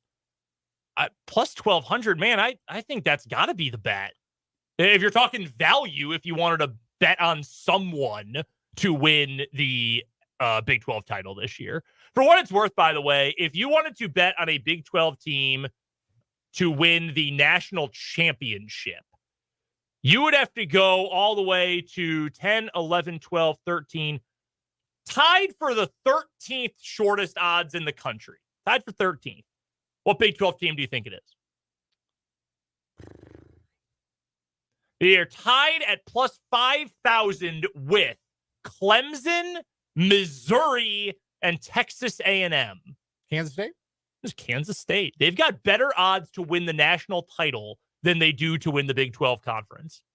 Wow. Which, again, would indicate to me maybe you're getting decent value on betting on K-State to win the Big 12 conference. Yeah. If you wanted to put a wager down on that. And you can do so over at Prairie Band Sportsbook up in Mayetta, up Highway 75. Coming up on the other side of this commercial break, we'll get you ready for Game 3 and Game 4 between the Royals and the Twins. Coming up next on 580 Sports Talk.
up here in just a few minutes, 13, almost 12, we will send you off to the Royals Radio Network for pregame coverage of Royals versus Twins tonight up in Minneapolis. Seth Lugo on the mound for the Royals. Bailey Ober tonight for the Minnesota Twins. By the way, we won't be on until the Royals finish off their series with the Twins as well. That'll be tomorrow afternoon, 12:10 first pitch. We're on as soon as postgame ends. That game will be Brady Singer versus Chris Paddock. Also have this up right now from the fine folks at Prairie Band Sportsbook. Your betting lines tonight for the Kansas City Royals. Royals are plus 117 on the money line. If you think that Cy Young candidate Seth Lugo can get the win over Bailey Ober, who, again, as Dan mentioned earlier, was battered around by the Royals earlier this season, you can get plus value for the Royals. The total for the game is, once again, 7.5. That did go under yesterday. We were all winners there. So Bailey Ober pitched against the Royals on March 31st at Kauffman Stadium. Gave up 8 runs on 9 hits, including 3 home runs in an inning and a third. The Royals were all over him. In his last 5 starts against the Royals, Ober is 0-3 with a 9.95 ERA. So, I don't know how predicted that is. He's actually pitched fairly well outside of that start this season. But Seth Lugo's outpitched him for the balance of the season. No doubt about that. And that's the thing about having the steady starting pitching that the Royals have gotten. You always kind of feel like even in a 2-game losing streak, 3-game losing streak, you got a good guy on the mound to snap it. Mm-hmm. And I think that's how you have to feel if you're the Royals today, that you've got somebody on the mound who can help you snap that skid and stop it from turning into the first 4-game losing streak of the season for the Royals. So the peripheral numbers, looking at Baseball Savant here for Bailey Ober, actually pretty good on the year so far. His expected ERA is a full point almost below what his actual ERA is. Expected batting average is really good. Does not have a whole lot of juice in that arm. He's got a fairly slow fastball. But average exit velocity is good. Chase rate is good. Gets plenty of whiffs, plenty of strikeouts. Yeah, he strikes out more in a batter per inning. Doesn't really walk many guys. A little bit homer prone. 7 of those in 52 innings. And the Royals are responsible again for 3 of those in just an inning and a third. So they saw him pretty well the first time around, and we'll see if they can time him up well again tonight. Again, no Vinny Pasquantino in the lineup. He's speaking to the media, Pasquantino. I've seen Jalen Thompson, the Kansas City Star beat writer, quote Pasquantino saying that Byron Buxton, not a dirty player by any means, but don't know necessarily about his status moving forward as far as whether or when he'll return to the lineup. Haven't seen anything about that. Haven't seen any comments from Matt Quatrero yet either. I am upset that that's what he said. I was hoping he'd say, yeah, Byron Buxton's a bum. And I'm going to fight him. Run inside the line again, Buck. See what happens. Come see me. Meet me at first. Meet me at 90 feet. That's pretty funny. Brady Singer gets the call tomorrow for the Royals against Chris Paddock as well. Sort of the inverse here. Brady Singer's peripheral's not great on the year, but in terms of actual results, it's been more good than bad. 2.63 ERA for the year. I don't care what the other numbers look like. You're getting your team in a position to win. That's what counts. That's what matters. Yeah. So, this has been a fun group of guys to pitch for the Royals. You get Lugo, you get Reagan, you get Singer all in the same series. Fun, exciting. You just got to find a way to figure them out and to figure out that ballpark, whatever the bad juju is that you have there. Yeah. Chris Paddock on the year. What do we know about Chris Paddock? Chris Paddock, changeup specialist, 55 and a third innings, 50 strikeouts, just 10 walks, so throws a lot of strikes, but homer prone, 9 of them in 55 and a third innings. Couple of good starts in a row. Was really good against Cleveland 2 starts ago. Hasn't faced the Royals since 2022 when I don't know if he was pitching for Minnesota at the time. He might have been. He was pitching for Minnesota. He came up in the San Diego chain and was a pretty well-regarded prospect for the Padres before he got traded to Minnesota. So it should be a decent pitching matchup. Again, he's not going to be a guy who overpowers you, but has a good pitch mix and a really good changeup that is his put-away pitch. Royals should have to find a way. Top of the order's got to get going tonight. And Seth Lugo's got to go out and throw out a few zeros to start the game. Give the Royals a chance to play from ahead. haven't really had a chance to do that much in this series. The most important stat for anyone in tonight's game or tomorrow's game, only one of the 4 starting pitchers has a listed nickname on Baseball Reference. That is Seth Lugo, whose nickname on Baseball Reference is Puerto Rican. It's a really good nickname. It's unbelievably funny. We will get to one final commercial break. We'll come back and wrap up 580 Sports Talk with today's final word.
Time to wrap up 580 Sports Talk with today's final word. Don't forget, we will join you after the finale of Royals versus Twins tomorrow. It's a first pitch just after noon. We will likely start the show right around 3 o'clock for tomorrow's edition of 580 Sports Talk. Rick Peterson will join us. We'll have more Chiefs, more Royals, more college football to get to as well coming up on tomorrow's show. Right now, though, final word time. Spencer Dupuis, you're up first. Back to the Royals.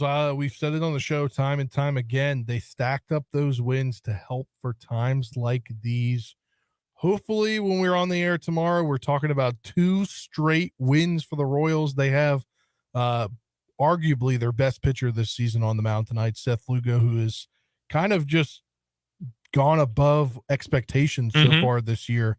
So hopefully, we're talking about 2 Royals wins tomorrow after the game tomorrow.